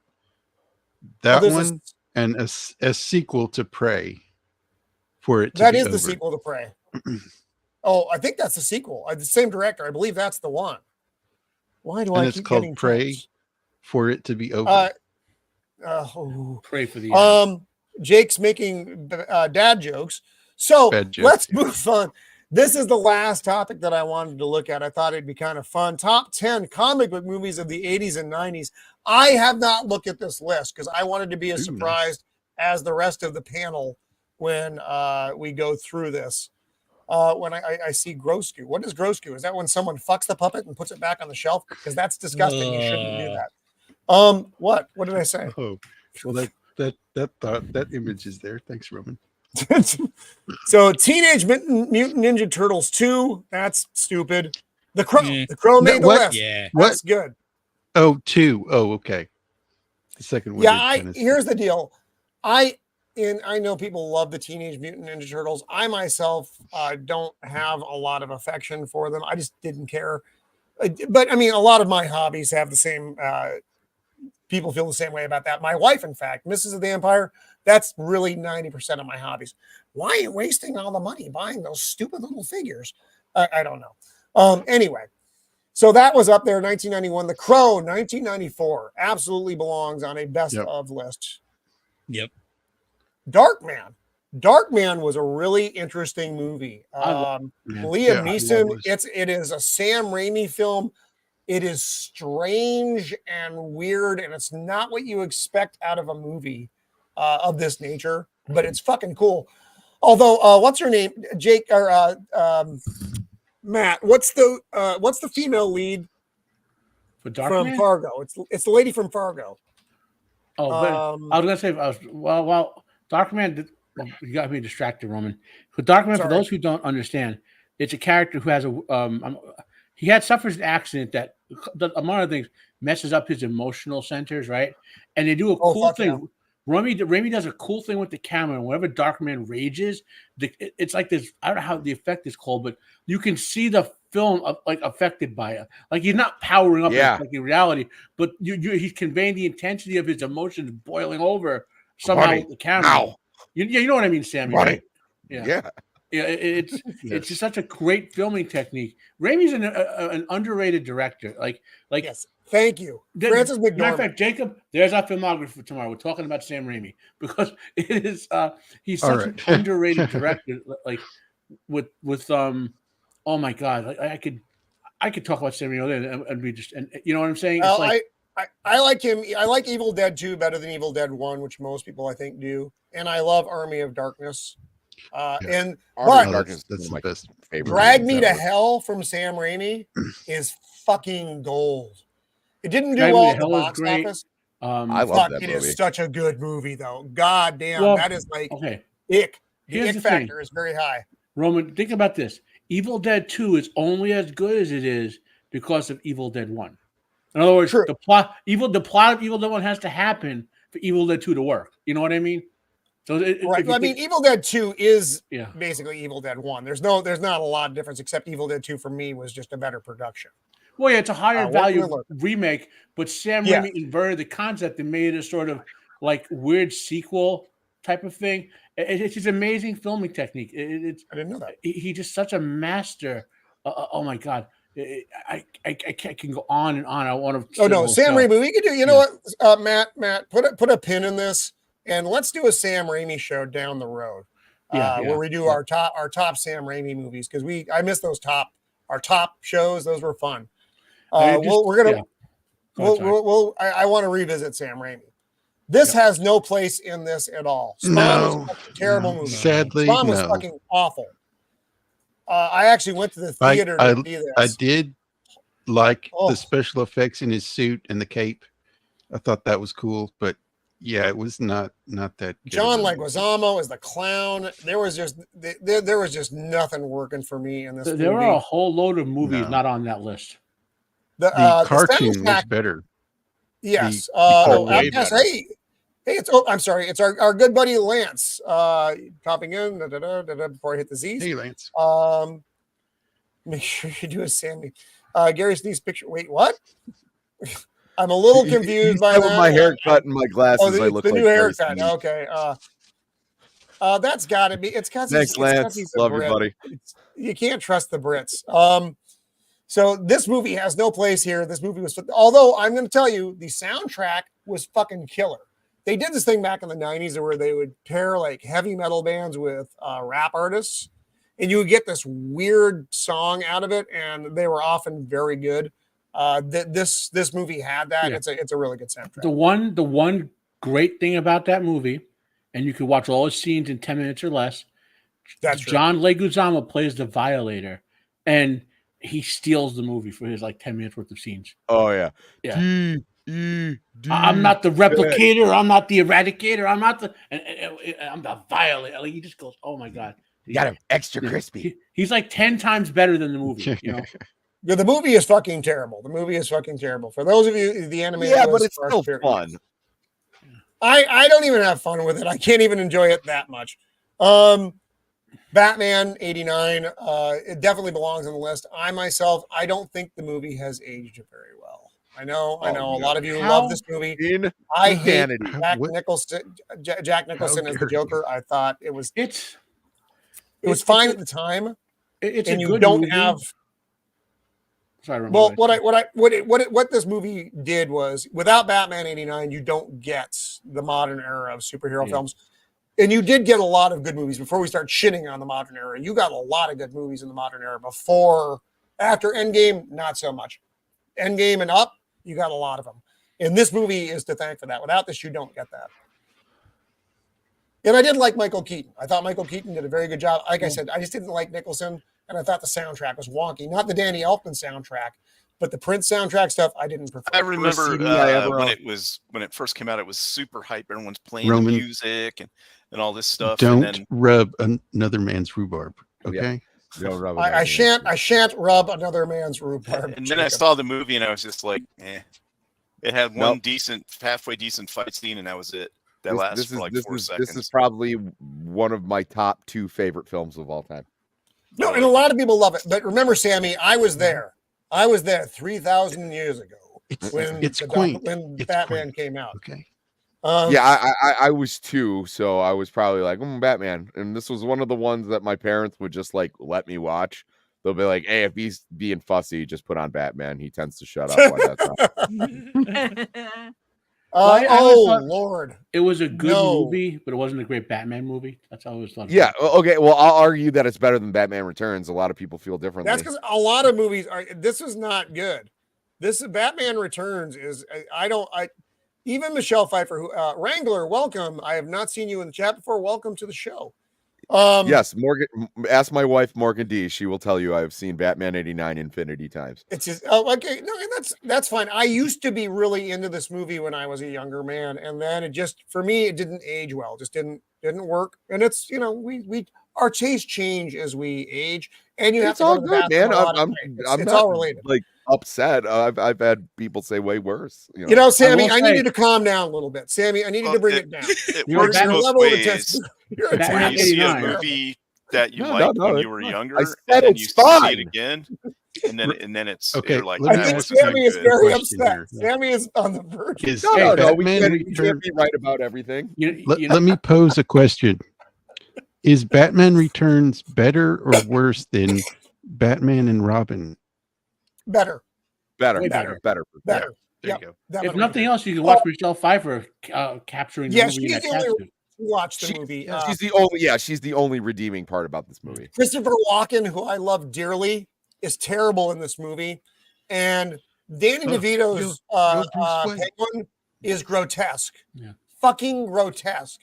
Yeah, It's just no Boosh, no. It was no, terrible. No, The Penguin was terrible movie. terrible. It was garbage. Now, here's something that would have happened that would have made the movie better, and I would argue would have made Batman Forever better, which I actually think is a pretty good Batman movie, is Batman Forever. So when she kisses Christopher Walken with that live wire, Teaser. that was supposed to be Billy D. Williams, and that's how he was supposed to become Two-Face for the next film. Really? Oh, Huh. interesting. That is interesting. I didn't know that. I did not know that. Now that's not how Two-Face becomes Two-Face, but then again, we lose a lot of. We all know this. They take a lot of license with how things become what they become. Same with obviously with Harvey Dent in the Chris Nolan Batman movies, which I think are very good movies, but yes, they take a lot of license as well because they just they do. Yeah. Blade. you mean Bane Fuck isn't yeah, Brainiac Blade Mathematic? is. Blade is awesome. That's I that's the Blade best is movie on that entire amazing. list. Yeah. One of the best intros in movie history. Yes. Yep. I liked Blade. I liked Blade 2, and it's truth be told, I even like Blade 3. Blade 2 was okay. It I wasn't did great, it was not okay. care for Blade 2. 3, no. I don't like it What? when your villain lives in the sewer wearing a hoodie, and it just That's how all villains are. Shield. No, the first villain, No, Deacon no. Frost, he had No, a pimp that was palace great. with rubber duckies in a pool. No, The villain of- those were like villain of Blade monsters, 2 though. The villain of Blade They 2 were is monster Ron Perlman. vampires, Steve.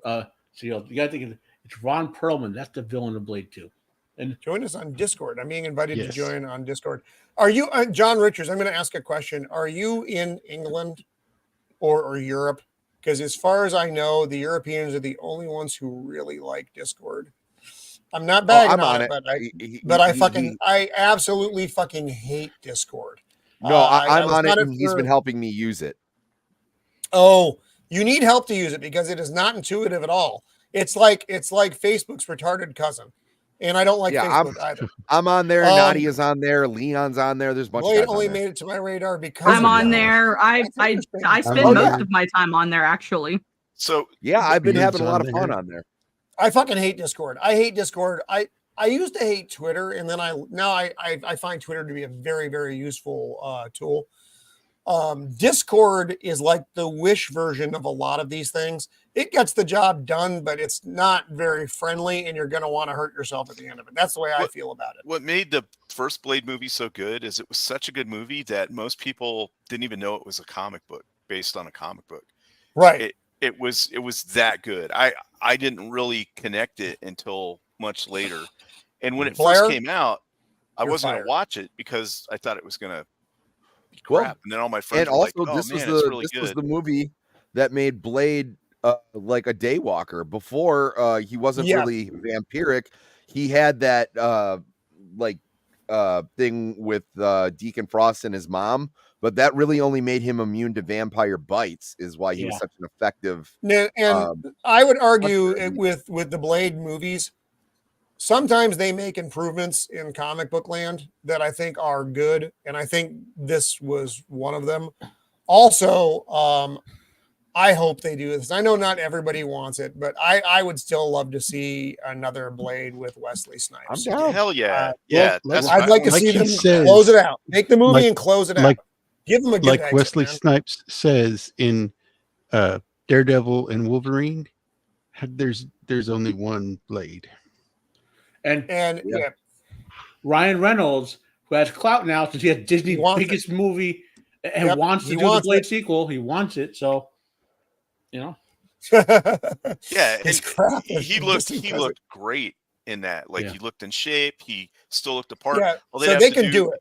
Right. Yeah. Although and if I they was go the shocked by old his route, size. then- He lost a lot of girth. I mean, I know he's Well, older. he's old, dude. He's like, because I'm old and he's way older than me. Yeah, he still he doesn't lift anymore, but he still does his martial arts and stuff. Yeah, no, I wasn't saying it was just you know, like you see him in these movies, and then you know you had him next to like Channing Tatum and guys who are still very physically fit, and you're like, wow, you know, he's like 62. He's 62. I'm not. I guess he's knocking him. I actually still not. think he looks phenomenal, but I was just So Shield Wall, he's not way older than me, then is he? He's just older than me. But yeah, he looked good in the movie, and you know, you do like an old man Blade or something like that, and you've got a real winner. Yeah, yes. Take my fucking money, Disney. Make the fucking movie. Get rid of the crap that you've been trying to work on for the last 3 years that you've lost. You've gone through fucking 5 directors. I don't even know how many fucking writers. Cut it down. No one wants to make the movie. I know I told you this story before, but like when you know in the production hell that's been going on with the new Blade, they had one of the guys in the writers' room where they're like, okay, we're gonna put in this girl and she's gonna teach Blade life lessons. And then one of those, you know, the actor was like, no, I'm not gonna be third string in my own movie. And they had on record, he freaks out and he goes, fine, we'll just have him fight vampires then. And it was like, is that a threat? That's what we want, dickhead. Like we don't need anything else. I don't need some little girl coming in and show him how to crochet. Have him go fight vampires. Here's how you do it, Blade. Well, the actor you go from the acolyte. Get out of here. He's on record as saying if they cuck me in this film, I'm paraphrasing, I will go full like left wing and sabotage this movie. You know what I mean? I want the movie to go away. I want them to stop production on the current Blade movie, and I want them to make this movie with Wesley Snipes. Most of us do. This is interesting. Batman: Mask of the Phantasm. That is an interesting choice. Yeah. It's a really good movie. If you haven't seen it, it's excellent. Back when Batman, I'll argue it's the best Batman movie that we have. You have Kevin Conroy, who is my favorite voice of Batman. That is the voice I hear when I read Batman comics. Yep. Iconic. If you can have that much of an impact as a voice actor, you've done your fucking job. That scene where he's at his parents' headstone, the grave, and he's oh my god. I wasn't planning on being happy. Yes, great, top tier, god tier movie. Man, Roman, I get what you're saying, man, but I watched too much Adam West as a kid to hear any voice but Adam West as Batman. Oh, that's fair. Okay, I'm gonna make another admission here that isn't gonna make the panel happy. I don't like Adam West as Batman. Fair enough. Like fair enough. Okay. Fair enough. I don't prefer the. I don't prefer the. I don't regard it as. I mean, don't get me wrong. I have the whole thing on Blu-ray, but that's how I know the comic was in the 60s. You know what I mean? Like things like Batman. The comic Batman was not hey, like Superman! that. I just found out that I'm Kryptonian too. My parents use gold kryptonite. That's how the plot lines were. In the 60s, Oh, and I'm aware. I don't prefer those either, but I like the 70s forward, darker, grimmer, the Dark Knight. Pre-60s Batman was shut up. Mother's a bunch of people got together because it was too violent. So then we got Adam West Batman. So it was, and it was fine for what it was. I know a lot of people enjoy it, but I myself didn't. And it's fine. It's fine. Oh, Jesus Christ! No, just keep no. This I love it. Love it. It wouldn't. The only thing I wish they would have did differently is I wish that what's his face who played Two-Face. Tommy Lee Jones. No Country for Tommy Lee Jones. Thank you. That would have.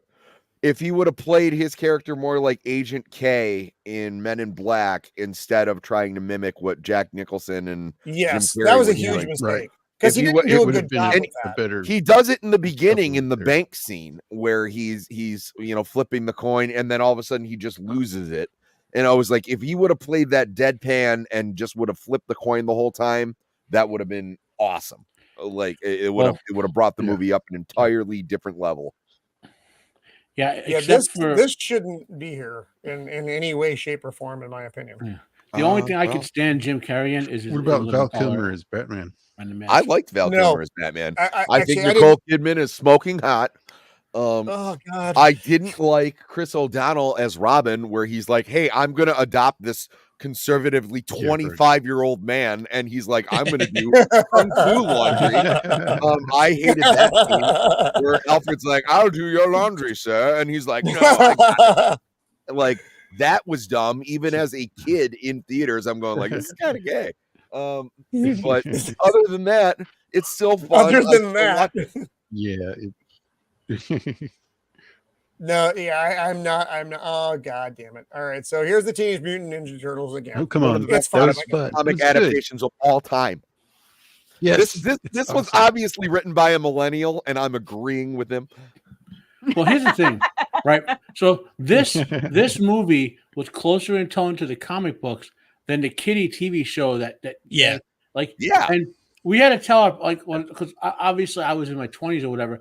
I had to tell my aunt, do not get Teenage Mutant Turtle for your kids. Do not, because they were like 6 or whatever. Do not, unless you want they're ultra violent and gory. They're like real ninjas that really.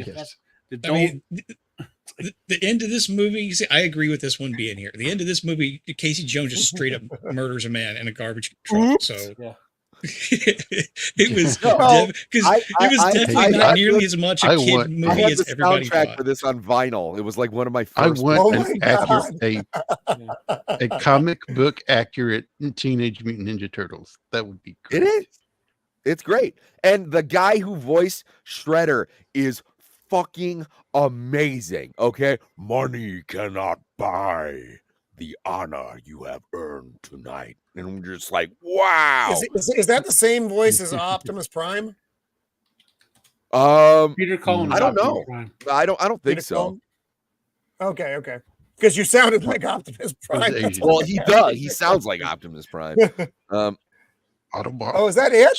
That's it. That's the fucking list. How do they not have? I tell people all the time. I think the original TMT movie is probably one of the most accurate comic adaptations of all time. Besides, and Shredder does die at the end of that book. They only bring him back in the sequel, and that was just because of the cartoon and all the other nonsense. And I mean, what the worms in the comics, the whole worm resurrection. Yeah, I could think of some couple movies that are better than some of those. Supergirl, Flash Gordon. And there's a Disney superhero film. I like Flash Gordon. Yeah, there's a Disney superhero film that Stan Lee was involved in called Condor Man in the early 80s. Yep.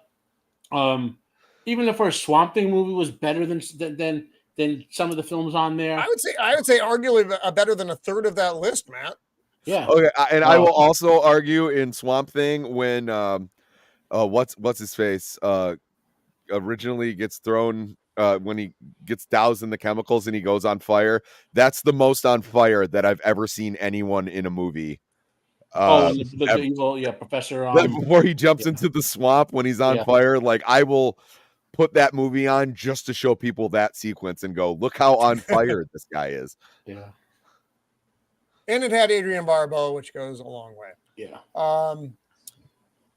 Well, that's kind of the lineup tonight, folks. That's what we wanted to discuss. I think we've actually gotten through the entire list tonight, which is pretty exciting. That was a terrible comic book list. So I'm not gonna lie. Like I said, I didn't look at it because I wanted to share it with you. I wanted to get my first response with you guys. It was a terrible list. That was one of the worst comic book movie lists ever. Unless you're Sammy, who is a child. He's a child, and he doesn't understand the way things work. Child, and there was a couple of things. Wait a minute. I'll disagree with. How in that list, right? I gotta the only two things I like Jim Carrey in are the Living Color TV show and the movie The Mask. How does the movie The Mask not make the list of the comic movies? Yeah, I was like, instead of doing Batman Forever, it Yeah. should have been The Mask. Which I also didn't like. I mean, which I love The Mask, but it's nothing like the comic book. But at least it's a comic adaptation that is generally well received and people enjoy it. That's compared to some of that crap. Okay, I don't think all three of those Batman movies should have been on there. Okay, they could have picked one. And honestly, I think they should have picked Batman Forever. You know, no, so I don't. Here's and Star Wars Marvel purists. Here's the deal. I dislike more than I like, and that's just it's my nature. I am a bit of a cynic, as far as let's call it everything in my life goes. That comes from being raised by wolves. You come to not expect very much, so you look at things through a very skeptical eye, and that's the way I look at movies. Like I said, I did like Batman '89 when it came out a great deal, but getting older, I have a very hard time watching it now with Jack Nicholson's Joker, and the soundtrack is there's a lot of cartoonish elements that are almost reminiscent of Batman '66. In a darker tone, but kind of similar elements, which I didn't prefer. I did like Michael Keaton as Batman. I thought Alfred in those movies was very good, although I think Michael Caine is the best Alfred on film. Yeah. So anyway, we Sammy, do you have to hop out? I know you have to go to the bush. I do. I'll let you, what do you got? What do you got coming up, Sammy, before you jump out, bud? I am I'm gonna be you going right to Gooch. I'll probably jump in tomorrow for on B-sides on Adam's birthday stream for sometimes. I think I might be on the Angry Badger show as well tomorrow. And then on Monday I'll be late night with Gooch on Sunday. Monday I'll be reviewing Beetlejuice on Triple M. And then I may or may not be on B-Sup. And then if not, I'm going to be on Leon's show. Okay. And then after that's the animation block again. So, stream horror going to be everywhere. Right on. Oh yeah, yes, you are the YouTube prostitute.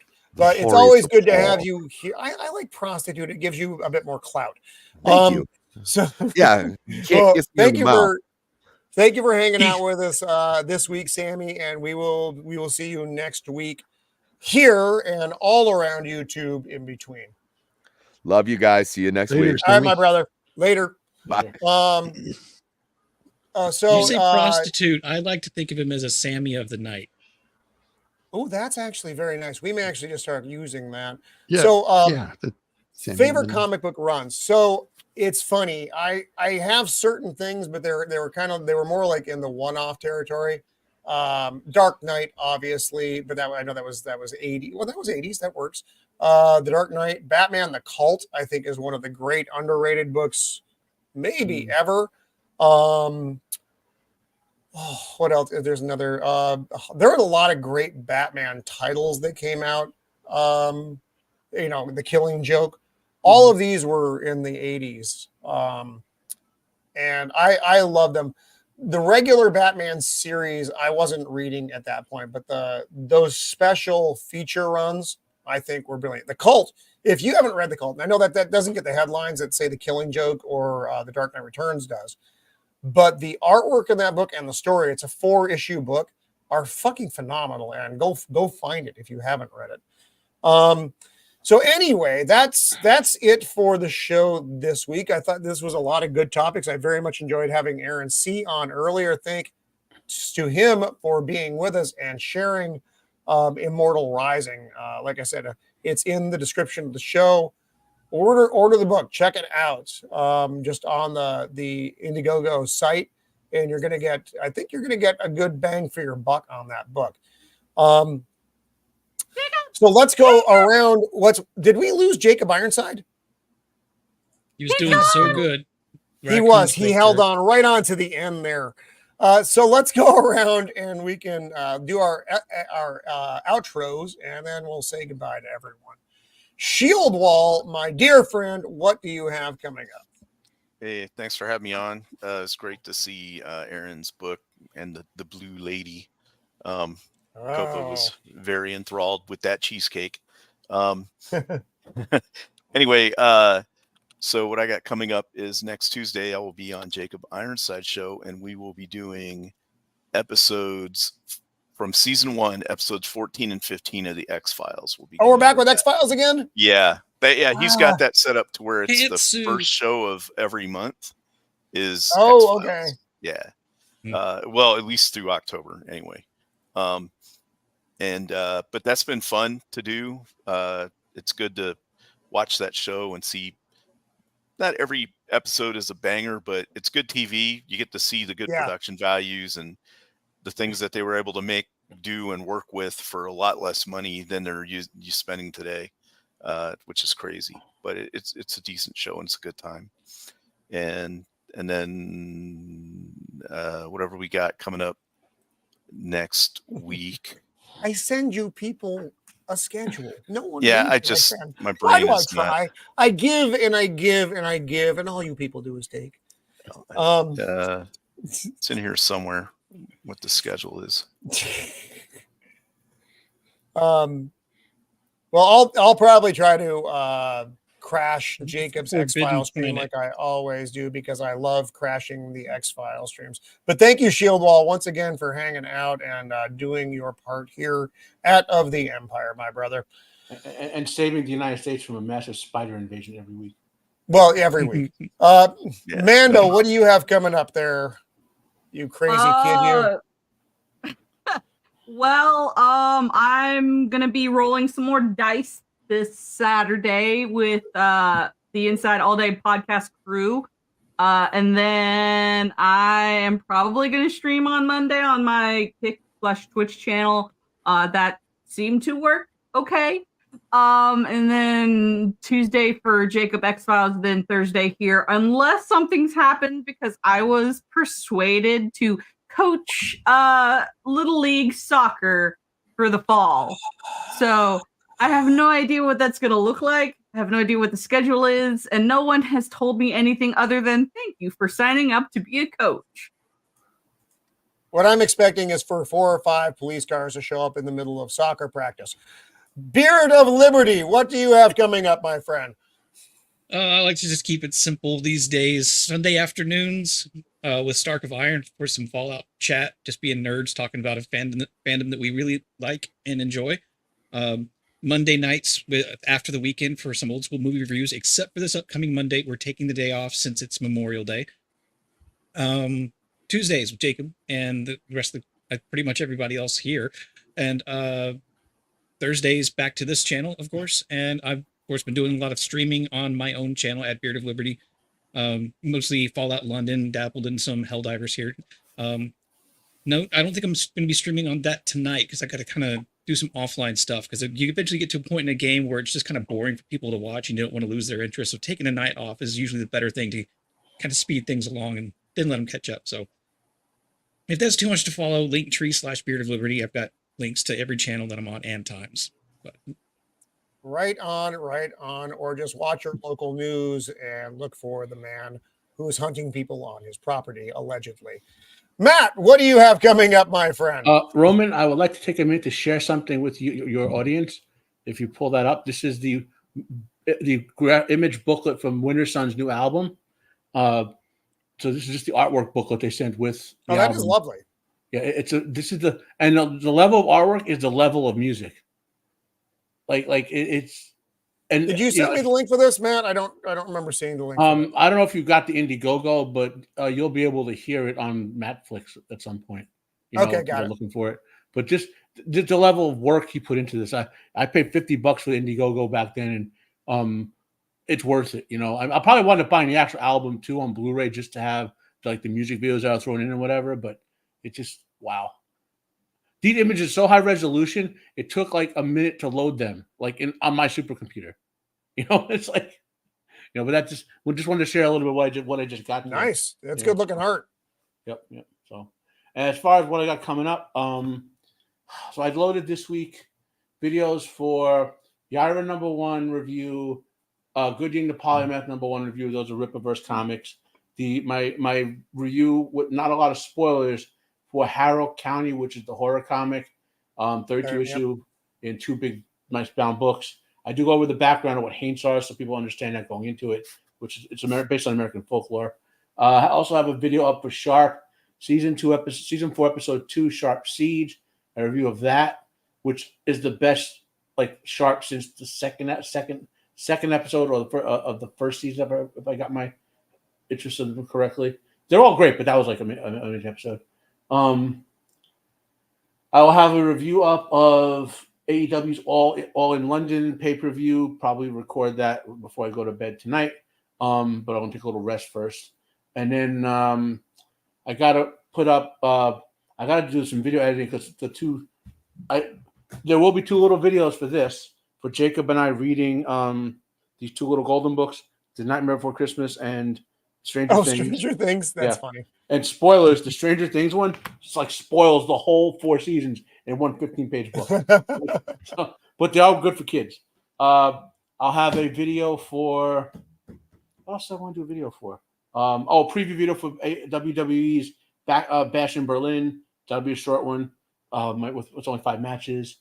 And Friday Fandemonium with Jacob tomorrow.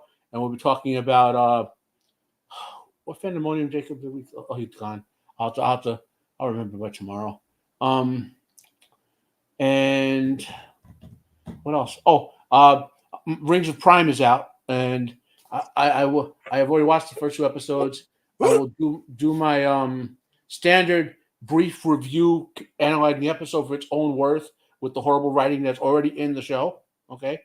And then do a separate lore video. Again, I'm not going to go crazy, because I was talking to some of the last season. I'm going to pick some big deviances and just point out with the actual lore what it was in the lore video. So if you don't want to care about the lore part of it, you don't have to watch that. If you don't care about the story criticism, you don't have to watch that. And I should have at least 2 of those up by the end of the week. You can have a 4-day weekend. And I'm hoping to have all 3 of them out by next week. And then over on the Questioners, which is a spin-off of the White Cloaks, we just right before this, they did all 3. That was my live watch of the first 2 episodes. He's going to post that on the weekend. And I think that's Wednesday night overbooked with Joker Voice. I hope he's okay because he was planning on being here tonight. I don't know if he's... No, yeah, I saw. I think he's just having computer stuff. Is what I got from that. So next week on Wednesday Overbooked, we'll be talking about WWE Backlash, the back in Bash in Berlin After Effects, and then right on. I think that's it. Yeah. All right, Jacob, what do you got there, buddy? I'm sorry about the raccoon attack. So you got your X-Files this week. Yeah. Yes. X-Files. Tomorrow though, I'll be on Matt's show. And then later that night, I will be on Potato Raven's show talking In the Heat of the Night TV show. Carol and O'Connor. Then, wow. yes, Tuesday. That is an amazing show. Will be X-Files. Which Jacob? 14. Which episode? What are the titles of the episodes? Do you remember? I remember titles. I don't remember the numbers. One is apropos for our day and time. The episode 14 is Gender Bender. Oh fuck yeah! I mean, yes, that was a weird one, dude. That is fucking bizarre. And episode 15, Lazarus. That's a really good episode. Okay. Yep. Right on. Yeah. Then I'll be here. So I will be here next week talking, what is it? Forbidden Planet, right? Yes. Yep. And then all right. of course, Matt's show next week too. And then Saturday, the 7th, I'll be starting my gaming show. That'll be fun. So that's all I got.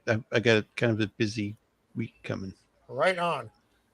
I myself am never that busy because I can't be, because I will get divorced. So what I have coming up in the near future,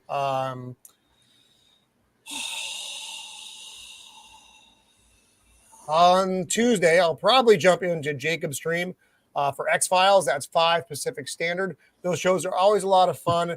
We like to make fun of Mulder's ties and Scully's shoulder boards. They're both exciting and terrifying at the same time. On Thursday at 3 Pacific Standard, I'm going to be probably over with Off the Cover. They've got a show that starts really early, and they asked me to hop on for an hour or so, so I probably shall. And then, of course, at 5 Pacific Standard on Thursday, every Thursday at 5 Pacific Standard, we are here. And next week, we are covering Forbidden Planet. This is a great retro sci-fi movie. It's got the robots. It's got weird storm stuff. It is Shakespeare's The Tempest on a planet. The color in the movie is fantastic. It's a lot of fun. If you haven't seen it, come hang out with us as we dissect the movie. Again, our movie deep dives, we love these films, and it's so much fun to talk about them. It has some Star Trek feel to it too.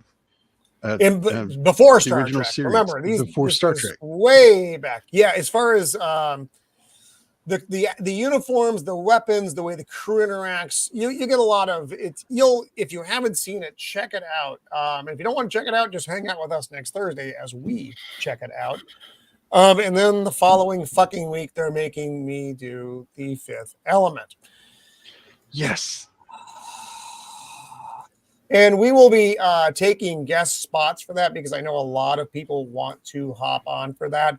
So that'll be a regular panel and guests when we do Fifth Element. If you're watching now, hit me up in a DM, and I'll also throw it out on Twitter to get responses. So we'll be rotating people through to both enjoy the Fifth Element and to make fun of me, which is always pretty much any show.